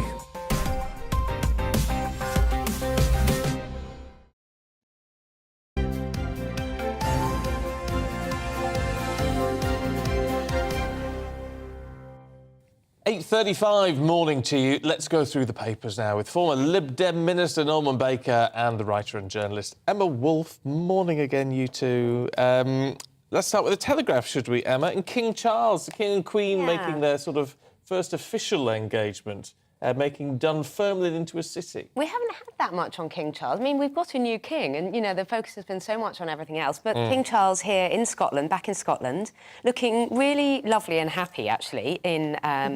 I've got him in the Express, smiling away. This is Dunfermline, which has been conferred city status by the Queen as part of her Platinum Jubilee celebrations. He looks really jolly and happy, the royal smile. He is wearing an old Stuart kilt, and there was a piped band, and there were crowds and happy people cheering and singing God Save the King. And this is Charles and Camilla back in Dunfermline to confer city status on them. It's a lovely photograph of the monarch, actually, Really lovely, smiling. yeah. He's got a fantastic grandpa smile, very sort of... I don't know what the word is, really, just sort of, it looks lovely. And it's quite nice to see the Queen out and about as well, isn't it? Well, I mean, they're obviously going to enjoy their time now as... it's getting used to saying that as well. Well, indeed, I thought for a moment you made a mistake, but you Do we say the Queen or do we say Queen Consort? No, we say Queen. Okay. No, we say Queen, don't we? Because I was told by the military that the consort is there as a term. You don't use it once Her Majesty has been laid to rest. The consort gets dropped. That's news to me. It may well be true. That's how she's referred to in the army. OK, well, there we are. I'm learning something today. But, yeah, I mean, the point is they're both out there and happy and smiling. And that's a pun, of course, the Royal Smile after the Royal Mile in Edinburgh. I suppose. Yeah. Oh, yeah. And shaking hands with Nicola Sturgeon, interestingly. It's interesting to see what this kind of focus on Scotland will do for the whole independence referendum. Absolutely. With the death of Her Majesty also happening in Scotland and that outpouring of grief of the royals was not great for Nicola Sturgeon, was it? No. And then the first visit that the King and the Queen Consort, or Queen, whatever we are. Queen, yes. I feel nervous calling her that. That was their first appearance, wasn't it, since their royal mourning period had ended. So... yeah, interesting having Scotland very much front and centre on their agenda. Norman, should we talk about Brazil? Yes, this is a less happy story in some ways, I'm afraid, because Bolsonaro, who's this, in my view, this terrible right-wing president who's been busy cutting down the Amazon in a kind of a macho way, thought he was going to get hammered in the elections in Brazil for the new presidency, and actually he came quite close, only 5 points behind, which means there's now a runoff between him and his opponent, who's a previous president. And the problem here is that Bolsonaro has been trying to already suggest, in a way that Donald Trump did in advance, that he wouldn't accept the election results. It's all fiddled. It's a straight election result if he wins, and it's clearly fiddled if he loses.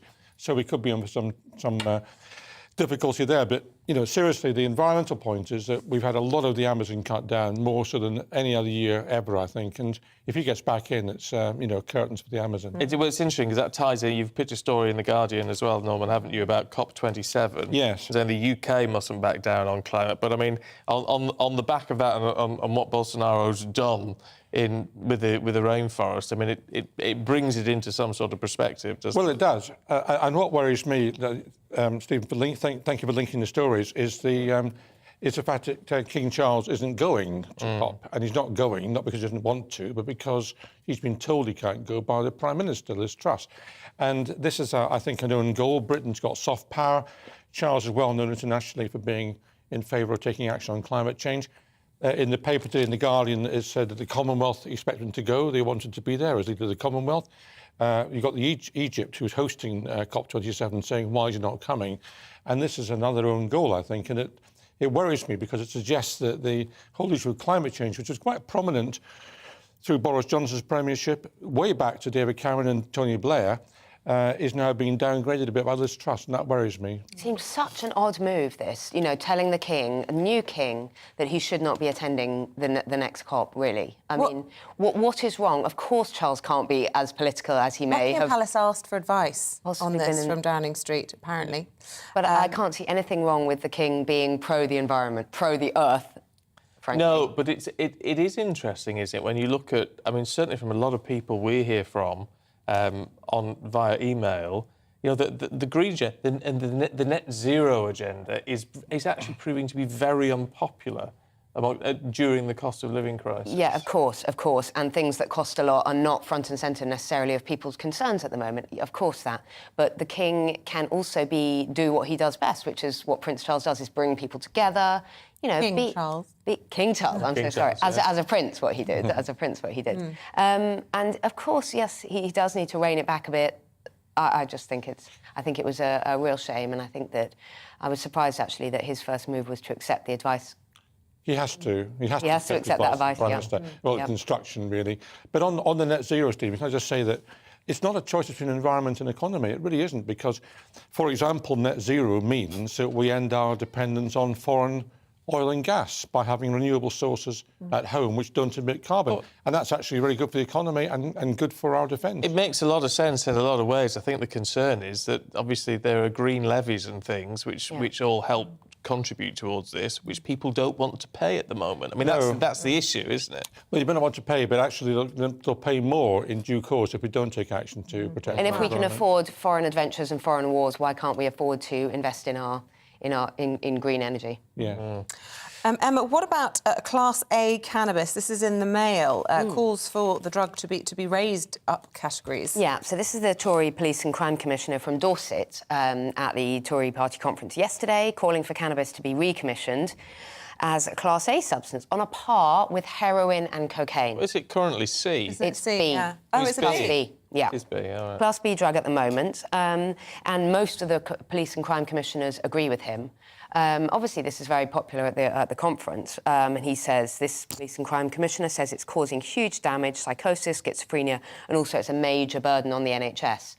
And all of this is true. Cannabis is now super strong. Things like skunk can cause psychosis, absolutely, can cause schizophrenia and all of that in certain individuals. But I think, and he says, it does the same harm as crack and heroin, and that's his words. I think that's idiotic to put it on a par with heroin and cocaine. I think that's right. And resorting to my former Home Office role as Municipal Drugs Minister at the time, as well as buses minister. As well as buses, that was a Department for Transport. Yeah. But, we did an international comparative study, and what that showed very clearly was that those countries that treat cannabis, and indeed other drugs, as health issues and not as criminal issues, not only had a healthier population, but actually had a lower use of drugs. Portugal, which basically decriminalised drugs, drug use has gone down in Portugal, not up. And if we're going to reclassify cannabis as a Class A drug, then we need to seriously look at alcohol, which also hugely damages for certain people. Well, it was Professor David Nutt, wasn't it? Who was the drug czar, who I've talked to many times, who says, in his professional opinion, alcohol is more dangerous than cannabis. Certainly causes more violence. Certainly causes more long-term destruction of lives and of people's families, relationships. More expense on the NHS. More expense, exactly. Yeah. It's very interesting. Love to get your thoughts on that. It's a difficult issue, isn't it? gbviews@gbnews.uk. Have we got time for another one? Someone tell me. OK. Just very quickly, talk about the post office in the Antarctic. Another happy story. And I don't know if your camera can pick this up, but here it is on page 3 of the Telegraph. This post office here, and you've got this couple who've gone out to run this post office in Antarctica, in Port Lockroy.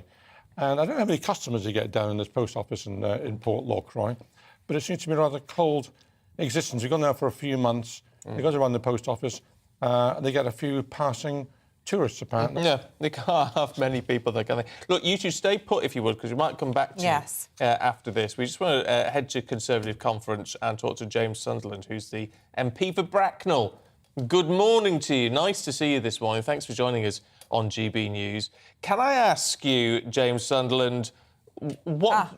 we're told we don't have him there yet. Oh, we do. No, we have got him. Oh, right. James... Oh, dear me.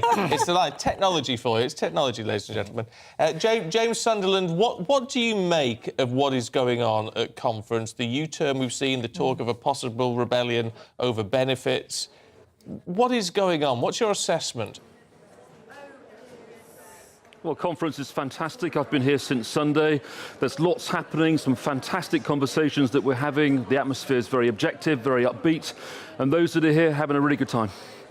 OK, now, in reality, I mean, people will laugh hearing you say that. I mean, the polls are the worst that they've been, I think, certainly the shift in the last week, the most dramatic shift in recent political history. And you've seen an administration making a screeching U-turn and then awkward laughs when the Chancellor's calling the market turmoil a little turbulence. You're not serious, are you?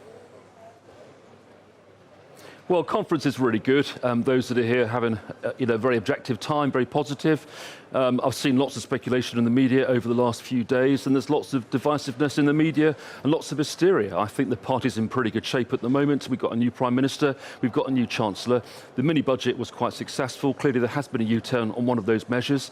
We've got to support the Prime Minister. She's made that decision. Let's get behind her and let's make it happen. Well, forgive me, because I don't want to sound rude. I really don't want to sound rude. But there will be people watching and listening who are going to say, well, if I was thinking of voting Conservative, after listening to you, I'm not.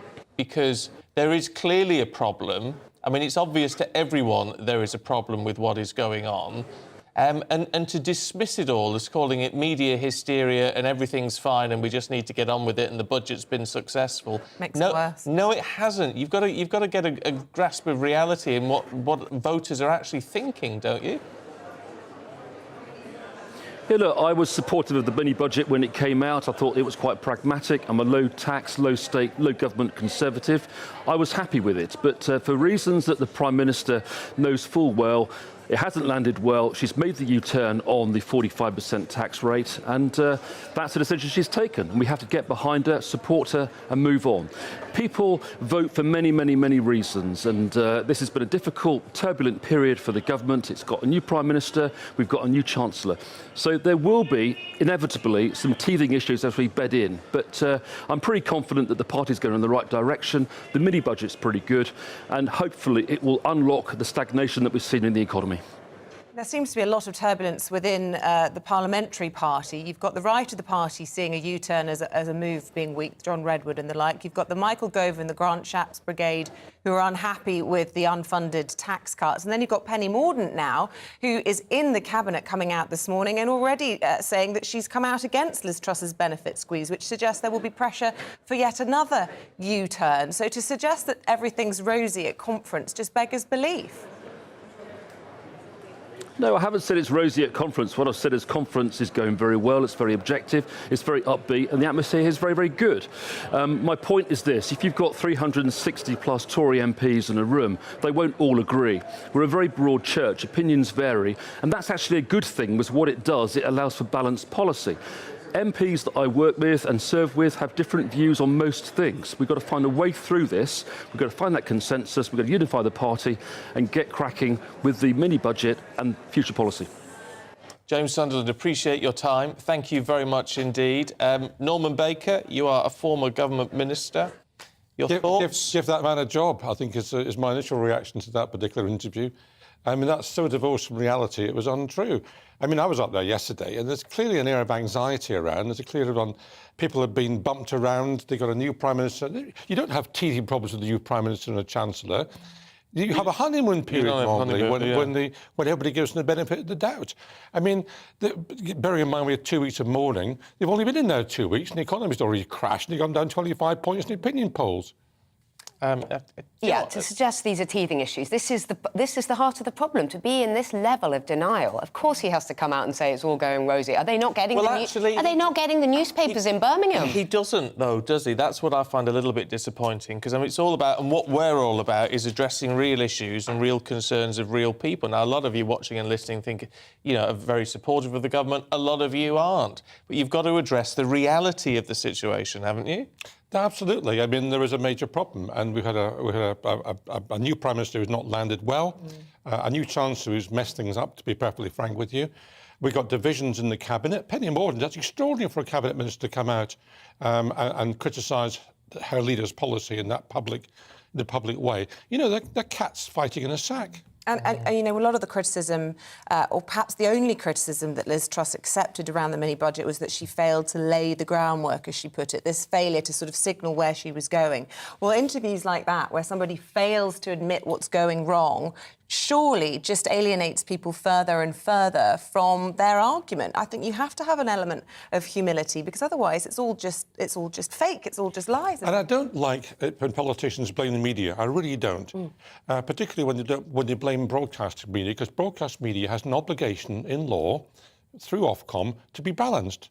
It does. Newspapers don't, but broadcast media does. And there's no point attacking the media for what they're doing wrong. I mean, the media is just reflecting what's happening. As if politicians don't care about what the media are saying. You know, they're constantly performing U-turns based on, you know, public opinion. And to be in that level of denial is extremely alarming, because it suggests they will continue to ignore what the public and what the media are actually saying. Yeah, interesting, isn't it? OK, lovely. It's been good to see you both this morning. Thank you very much, Nick, Norman and Emma.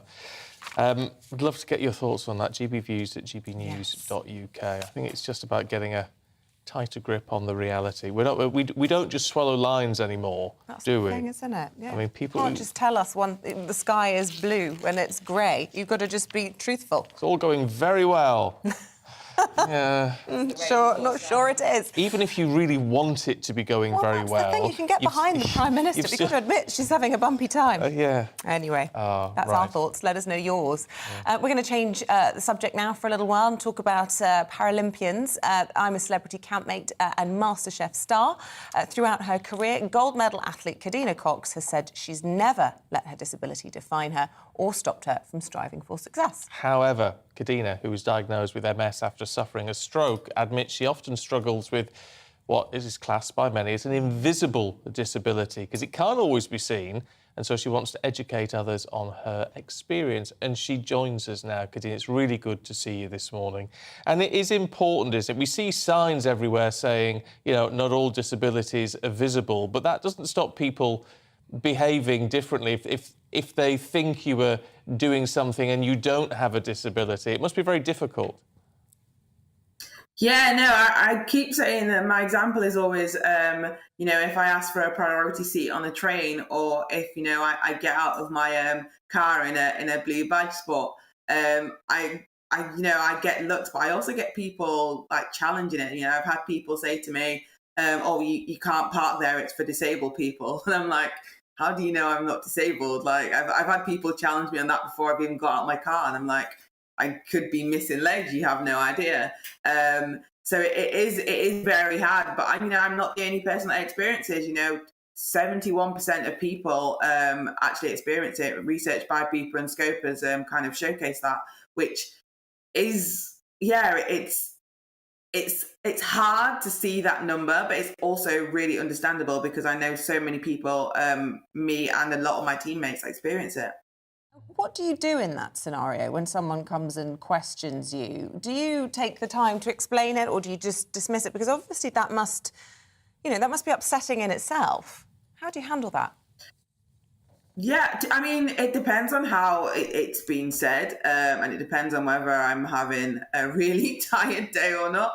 But I'd say the majority of the time I actually try use it as an opportunity to educate, because a lot of the kind of challenges and comments you get is out of people not understanding, and kind of sometimes it is ignorance. But I think if I take the opportunity to be able to kind of explain to people, then the next time they might not be so I guess outspoken, like, and feeling it's okay to make those comments to people. I do it on my TikTok platform quite often. You will probably see me dancing. I'll probably I like starting in my wheelchair and then getting up and dancing, which people always find them as really bizarre, but I'm like, you've just challenged me and said that I'm not disabled because you've seen me in a wheelchair. I'm now going to show you that I can actually do both, and then I'll show videos of me actually walking when I really need my wheelchair, and then people are like, oh my god, she's actually disabled, and like I shouldn't have to show that for you to believe that I'm disabled. But that again is just an opportunity for me to educate on the variations within disabilities and the fact we're all different. Are you not tempted to just have your medal on and just say I'm a gold medalist Paralympian and just wave it in their face? That's what I'd be tempted to do. They're a little bit heavy, I'll be honest. But it's interesting, I mean, you talk about using your TikTok platform, but we also see, don't we, I mean, you've been on lots of shows which has raised awareness. We've got Ellie Simmons on Strictly at the moment. I mean, these platforms are wonderful as a way of educating people about the visible and the invisible disabilities that people are overcoming on a daily basis. Yeah, no, it's great. Like I did I'm a Celeb and MasterChef, and large reasons for why I did them was because of you know, wanting to showcase you know, my disability. I think it's great that Ellie is on you know, Strictly, because it is then showcasing again that disability. Ellie's great. I think part of the problem though is, you know, for Ellie, she has a visible disability. So people understand that a lot better. So they see Ellie and they're like, okay, she has a disability. And it's great that we're able to showcase that, you know, when we're able to be integrated into TV shows like that. But I think it's when they see someone like me, for instance, you know, that doesn't have a constant visible disability, then people are like, well, she's not even disabled. Like I literally get weekly tweets about the fact that I don't have a disability. It must be very frustrating and very hard work to always take, not just for you, but with other people with an invisible disability, to always have to take the high ground and not actually just get angry. Mm.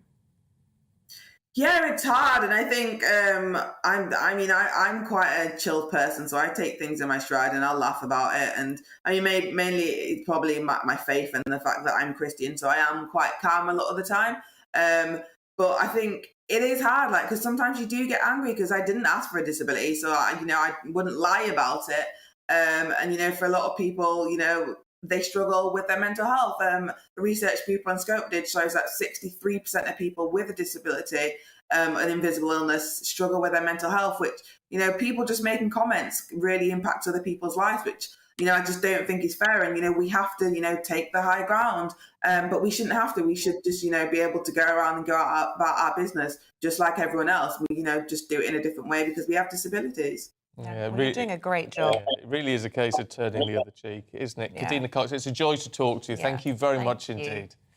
One of my best friends has cystic fibrosis, and I'll never forget being stopped in the street and somebody shouting again, "You should quit smoking," because she was coughing. It was just so rude. She'd never smoked a cigarette in her life. Yeah, I'll never forget that. We are very intolerant at times. Look, don't go anywhere. We've got much more coming up. More from the Tory Party conference, and we're talking about Prince William's passion project as he delivers a speech in London today.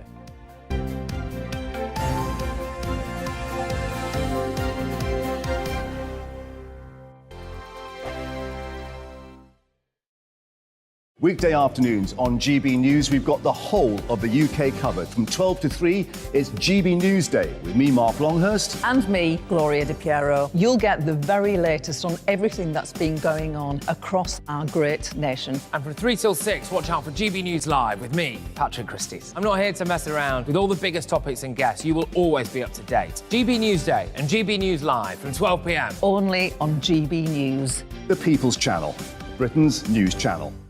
Hello there, it's Eamonn Holmes here from Breakfast on GB News. We're not just on your television and your screens, you know. We're on DAB plus digital radio, so you can listen to your favourite shows on the move. If you've not yet listened to GB News Radio, it's very simple. We're on your radio player and TuneIn apps, on your smart speaker, phone or tablet, or online at gbnews.uk. Take us with you wherever you go. GB News Radio. You never have to miss a moment of the People's Channel.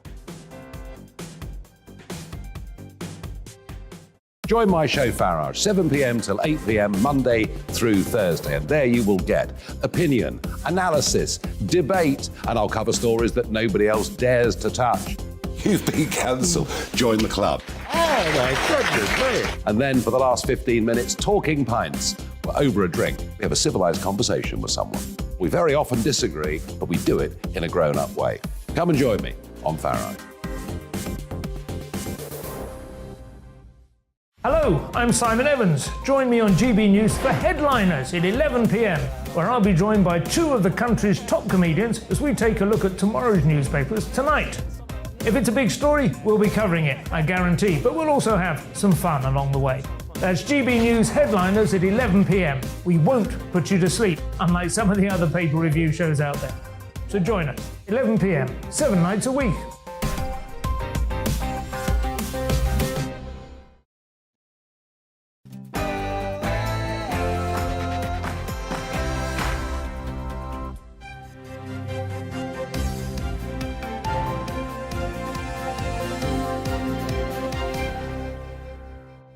Liz Truss faces another rebellion over her economic plans as pressure continues to mount on the government.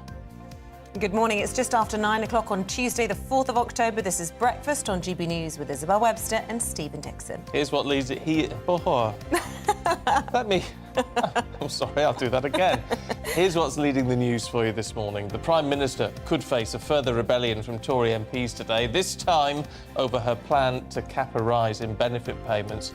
It comes after the government was forced to abandon a cut to the 45p rate of income tax.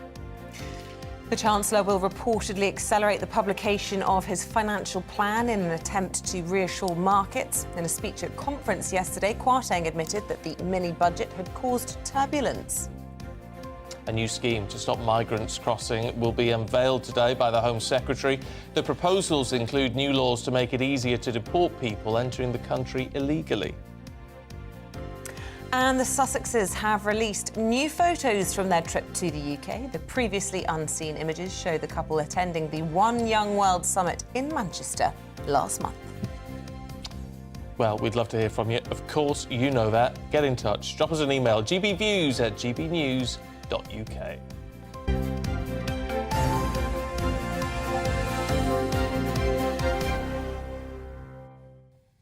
Well, to our top story this hour, Liz Truss is facing another rebellion over the government's controversial mini-budget as day 3 of the Conservative Party conference begins. Well, it follows a U-turn yesterday by the Chancellor, abandoning that cut to the 45p tax rate. Our political reporter Catherine Forster explains how yesterday's developments unfolded. Evening, Prime Minister. Only 4 weeks into her premiership, Liz Truss swept in, saying she didn't care about being unpopular. And on Sunday, she doubled down on the plan to cut the top rate of income tax from 45p. She and the Chancellor Kwasi Kwarteng were not for turning. Until they did. As the sun came up over the second day of party conference in Birmingham, attendees woke to a tweet from the Chancellor admitting they had got it. They had listened. The cut was not going ahead.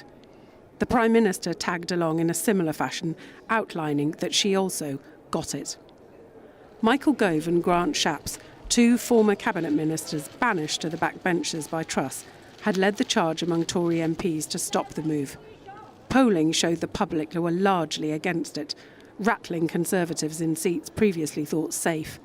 Number 10 realised they didn't have the numbers to get it through Parliament. Whilst the move may have eased some Tory nerves, Shadow Chancellor Rachel Reeves warned the damage was already done.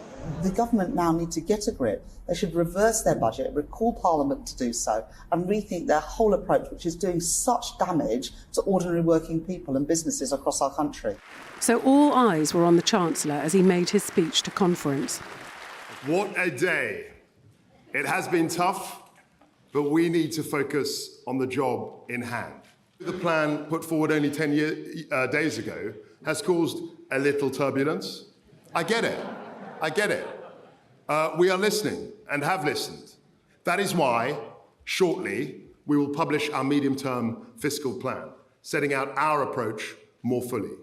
MPs are relieved that what many saw as a politically toxic policy is gone. But the party is still divided, and some see the U-turn as a sign of weakness. Liz Truss, it turns out, can and does turn, and there are limits to how unpopular even she is willing to be. Kwarteng and Truss will hope they can move on from this, build back support, and prove their critics wrong. Catherine Forster, GB News.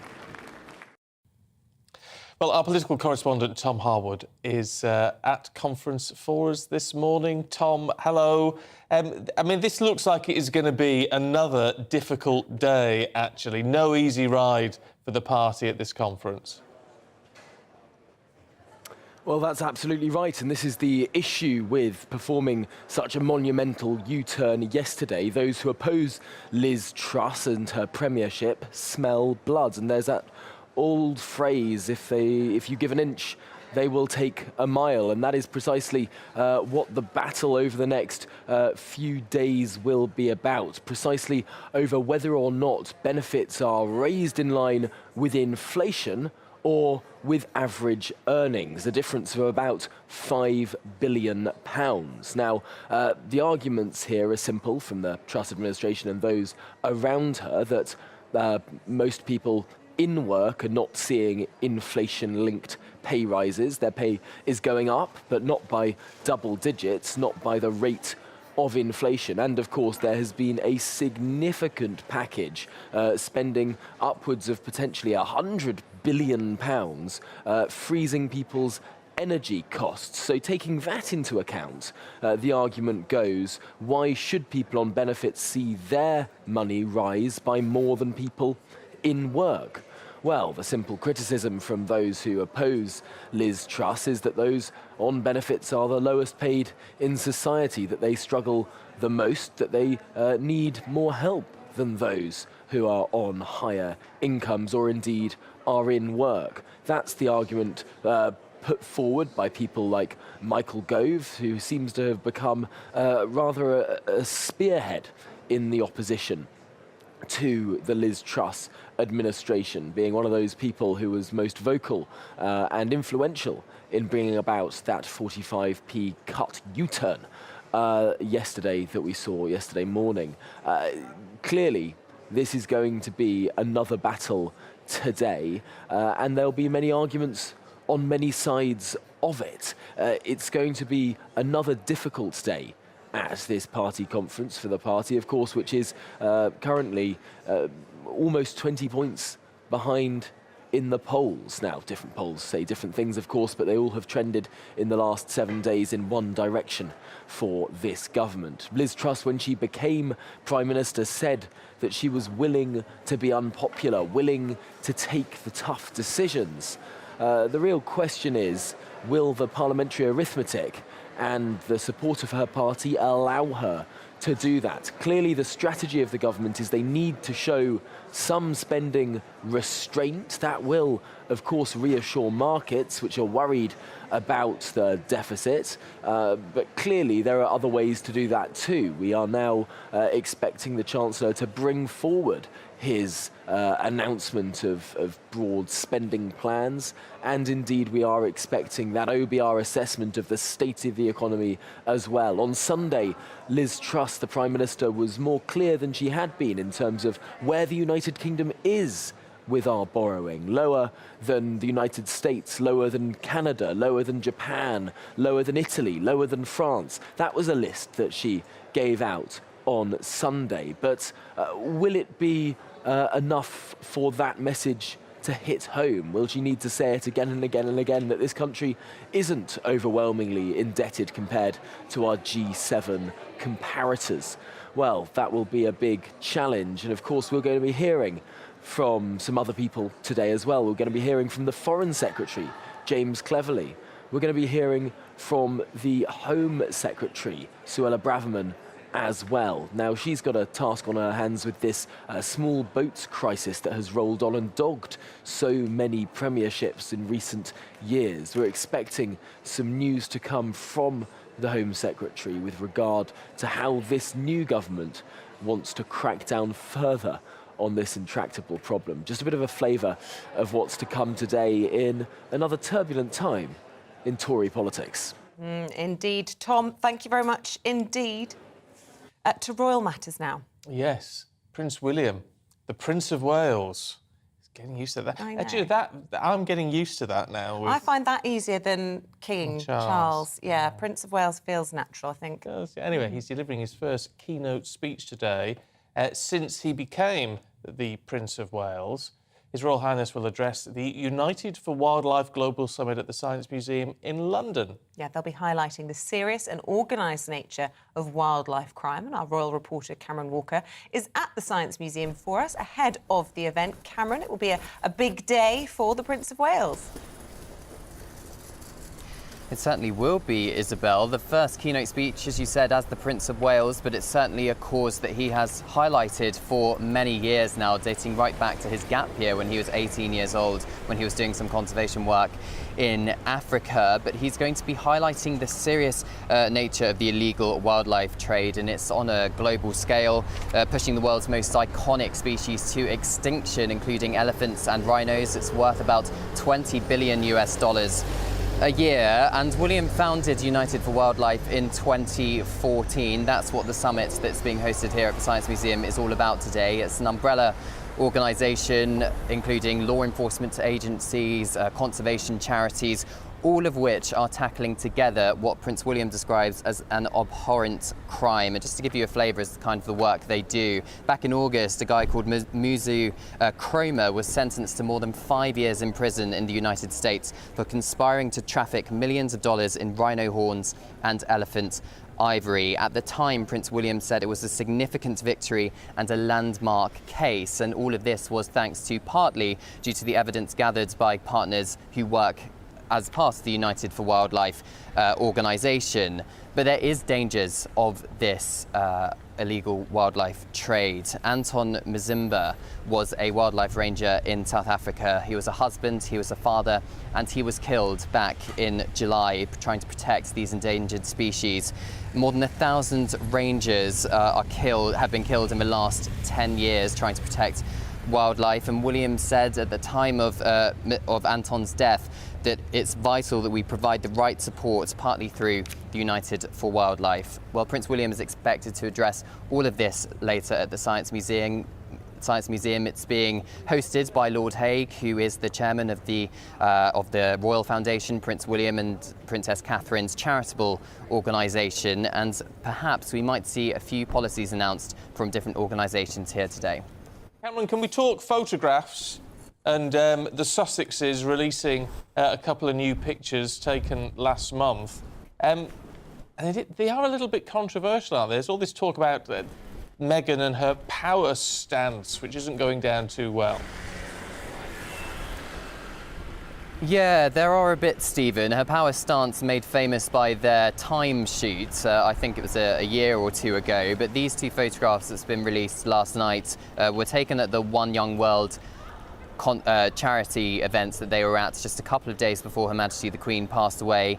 Taken by Miss Anne Harriman. It's one of the couple's favourite photographers. He actually took that photograph of Lilibet, their daughter, during the Platinum Jubilee weekend at Frogmore Cottage. But I think the biggest controversy is the fact that it's been released just 2 days, 3 days maybe, after that famous photograph was released showing the new so-called new Fab Four, the King, the Queen Consort, Prince William and Princess Catherine at Buckingham Palace, perhaps with a danger to overshadow that photograph with the new photograph release of the Duke and Duchess of Sussex. Now, there's absolutely no suggestion that this was a deliberate attempt to overshadow the photograph taken at Buckingham Palace, but it does point to the fact that they are very much not talking with the royal household in terms of coordinating their diaries and coordinating their press events, so inevitably there's going to be clashes like this.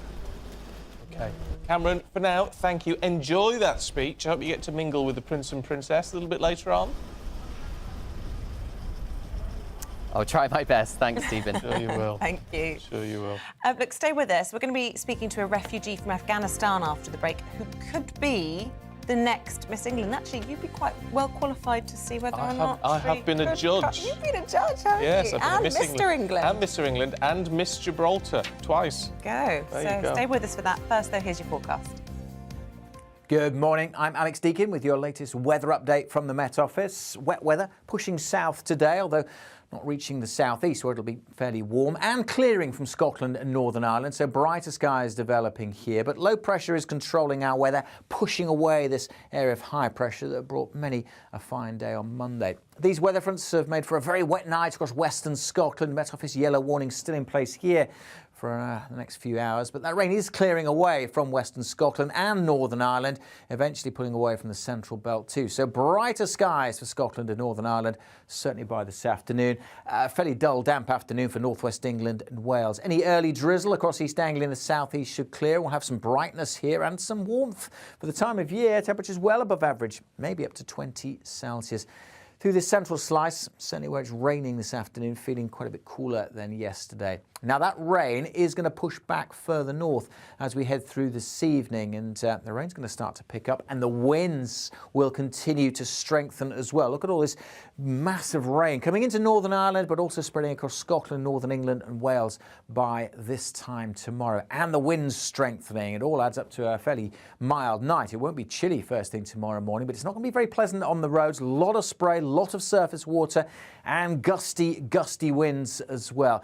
Eastern England may start dry, but even here that band of rain will swing through. It should zip through fairly smartly. The heavy rain will take a while to clear from northern Scotland. Everywhere is going to be windy tomorrow, but it should brighten up by the afternoon with sunny spells, but also a whole host of blustery showers. Temperatures touch above average, but again, it won't feel as mild because of the strength of the wind. And speaking of those winds, we do have a Met Office yellow warning in place. Not everywhere in this warning zone is going to see damaging gusts, but as that low moves in, it could cause some disruption during Wednesday. Goodbye.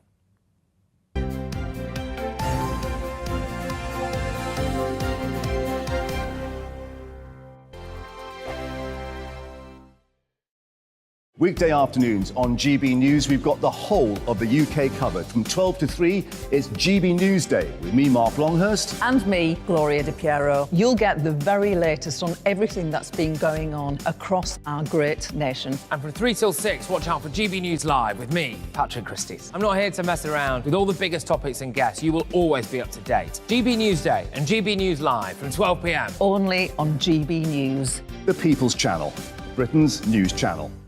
Hello there, it's Eamonn Holmes here from Breakfast on GB News. We're not just on your television and your screens, you know. We're on DAB plus digital radio, so you can listen to your favourite shows on the move. If you've not yet listened to GB News Radio, it's very simple. We're on your radio player and tune-in apps, on your smart speaker, phone or tablet, or online at gbnews.uk. Take us with you wherever you go. GB News Radio. You never have to miss a moment of the People's Channel. Join my show Farage, 7 p.m. till 8 p.m. Monday through Thursday, and there you will get opinion, analysis, debate, and I'll cover stories that nobody else dares to touch. You've been cancelled. Join the club. Oh my goodness me. And then for the last 15 minutes, talking pints. We're over a drink. We have a civilised conversation with someone. We very often disagree, but we do it in a grown-up way. Come and join me on Farage. Hello, I'm Simon Evans. Join me on GB News for Headliners at 11 p.m, where I'll be joined by two of the country's top comedians as we take a look at tomorrow's newspapers tonight. If it's a big story, we'll be covering it, I guarantee, but we'll also have some fun along the way. That's GB News Headliners at 11 p.m. We won't put you to sleep, unlike some of the other paper review shows out there. So join us, 11 p.m, 7 nights a week.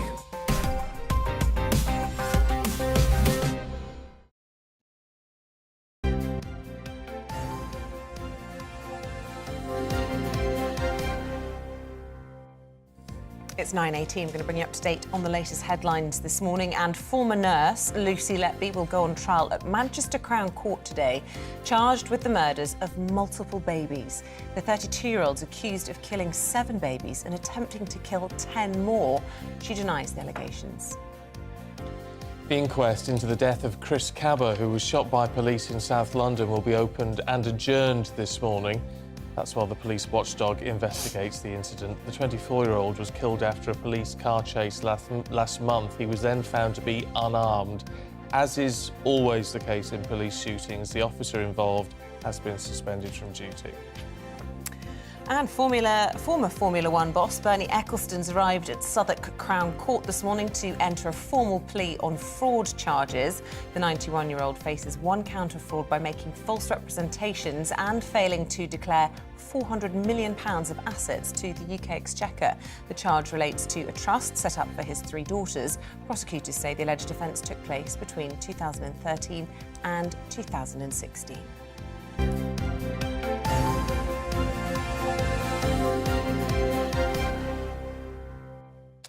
Now, the 2022 Miss England final will take place in Birmingham later this month, and this year's finalists feature a number of young women who've experienced plenty of adversity in their lives.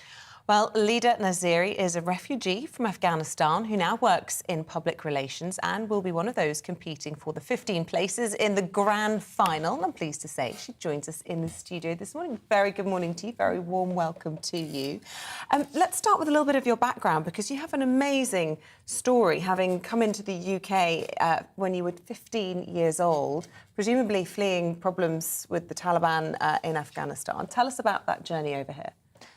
So good morning to you guys. Well, basically, I was 4 years old when I flew from Afghanistan. That was the first time when the Taliban invaded, and it was really, I can't remember much, but what I do remember is just walking from country to country, because I saw different people, different things around me, and it was a tedious, long journey that I could just remember as just continuous walk. Non-stop. And how did you get into the UK? I mean, it was a highly traumatic experience. Absolutely. So the first step that really my mom took was for our lives.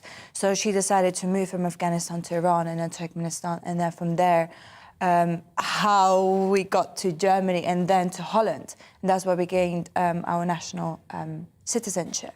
And then I was 15 when I came to the UK, and I was very keen to study. And I was really impressed by the uniform. I was like, you know what, I want to be wearing those socks and those ties. So that really drew me. And my mom was like, no, we are good in Holland. We are happy now. We found safe and peace.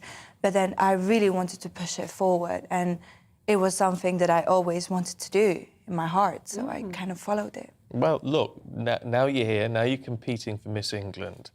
And it's fascinating because here Miss England has gone a little bit out of fashion, and some people saying, you know, it's not the right way to do. But I've been a judge, and I know it's full of remarkable young women and very clever young women who are being celebrated. So what's your take on why you want to be involved in this competition? The reason being, I've always loved fashion and beauty. That was my interest, graduating for fashion, marketing, and a minor in philosophy. I was like really keen in finding out the purpose behind beauty. And I found no other place, no other platform better than Miss England. It's a beauty with purpose. It's celebrating every single individual and their unique stories, what they represent and what they stand for in life, what they really want to take out from life. So that's what gives me thrill and show and the drive to even be part of such an amazing journey, but more so to be together collectively with all those women, because from experience, it has been a really tough journey. So seeing people, especially women, driving for a change, even as small as I can be, you know, doing a charity or being part of anything that's purposeful, that's what really matters. I was going to say, beauty with a purpose is part of the charity that's involved with Miss England. It's how they raise a lot of money. So you will, as a result of this, you and all the other contestants will have raised a lot of money for charity. Absolutely. So one of the charity, for example, that I'm supporting is one woman at a time. Reason being is because I remember when I was holding my mom's hand, it was literally one movement at a time that was moving on. So it's close to my heart. It lightens up something inside me. I suppose, you know, people criticise it because there's parts of it that involve walking around in a bikini and it's viewed as objectifying women's bodies. But you also have to come forward and present some talent. What will be your talent, besides being beautiful? No, thank you. So I can understand 7 different languages, and I can speak 4 prominently really well. And you know, talking about objectifying women, I feel like this 20 22 is an era of self-actualization, and we today we know that more than ever before. Every single woman know how they want to represent themselves, whether that be conservative or, you know, liberal in their way. So it's their values and norms that's being accepted by Miss England, and that's the reason why I'm being part of it. See, that's one of the what I have to say, one of the nice things about the competition, I think, from my experience, is that it isn't just about outer beauty. No. It's about who these young women are and what they want to do with the world as they grow and mature and develop through it. Absolutely, I agree. It's literally finding your purpose. We are all now journeying to find something meaningful in life. And I think this platform has given me a voice to stand not only for myself, but especially what's going on around in Afghanistan today. Well, of course, where girls aren't really able to go to school and get an education. What a story. Leader Nassari, we wish you the best of luck. I think it's happening 16th and 17th of this month, if I'm right, up in Birmingham. Good luck. Thank Come you back so if you much. win. Thank you. Well, however far you, do you know what? However far you go in this competition, I think you can all be winners in what you achieve through doing it. So whether you win or not, I think it's been a success. Exactly. It's only a begin. Yeah. Thank you. I love these pageants. What did you look for as a judge? It was all round. I mean, obviously you are looking at beauty, but it's more about personality than anything else. Well, again, top that's tips the reality. for you, Leader. Top it's true. tips. It's true. We've got to stop there. That's it from us for this morning. Thanks for joining me this week. Oh, that's it. I'm off for the next two. It's been lovely having you. You get a couple of days off. I've got Hopefully. Paul Hawkins in for Eamonn for the next two. But up next, it's the lovely Tom. Yeah, he's got the briefing live from Tory Party conference. Good morning, I'm Alex Deakin with your latest weather update from the Met Office. Wet weather pushing south today, although not reaching the southeast where it'll be fairly warm, and clearing from Scotland and Northern Ireland, so brighter skies developing here. But low pressure is controlling our weather, pushing away this area of high pressure that brought many a fine day on Monday. These weather fronts have made for a very wet night across western Scotland. Met Office yellow warning still in place here for the next few hours, but that rain is clearing away from western Scotland and Northern Ireland, eventually pulling away from the central belt too. So brighter skies for Scotland and Northern Ireland, certainly by this afternoon. Fairly dull, damp afternoon for northwest England and Wales. Any early drizzle across East Anglia in the southeast should clear. We'll have some brightness here and some warmth for the time of year. Temperatures well above average, maybe up to 20 Celsius. Through this central slice, certainly where it's raining this afternoon, feeling quite a bit cooler than yesterday. Now that rain is going to push back further north as we head through this evening, and the rain's going to start to pick up and the winds will continue to strengthen as well. Look at all this massive rain coming into Northern Ireland, but also spreading across Scotland, Northern England and Wales by this time tomorrow. And the winds strengthening. It all adds up to a fairly mild night. It won't be chilly first thing tomorrow morning, but it's not going to be very pleasant on the roads. A lot of spray, a lot of surface water and gusty winds as well. Eastern England may start dry.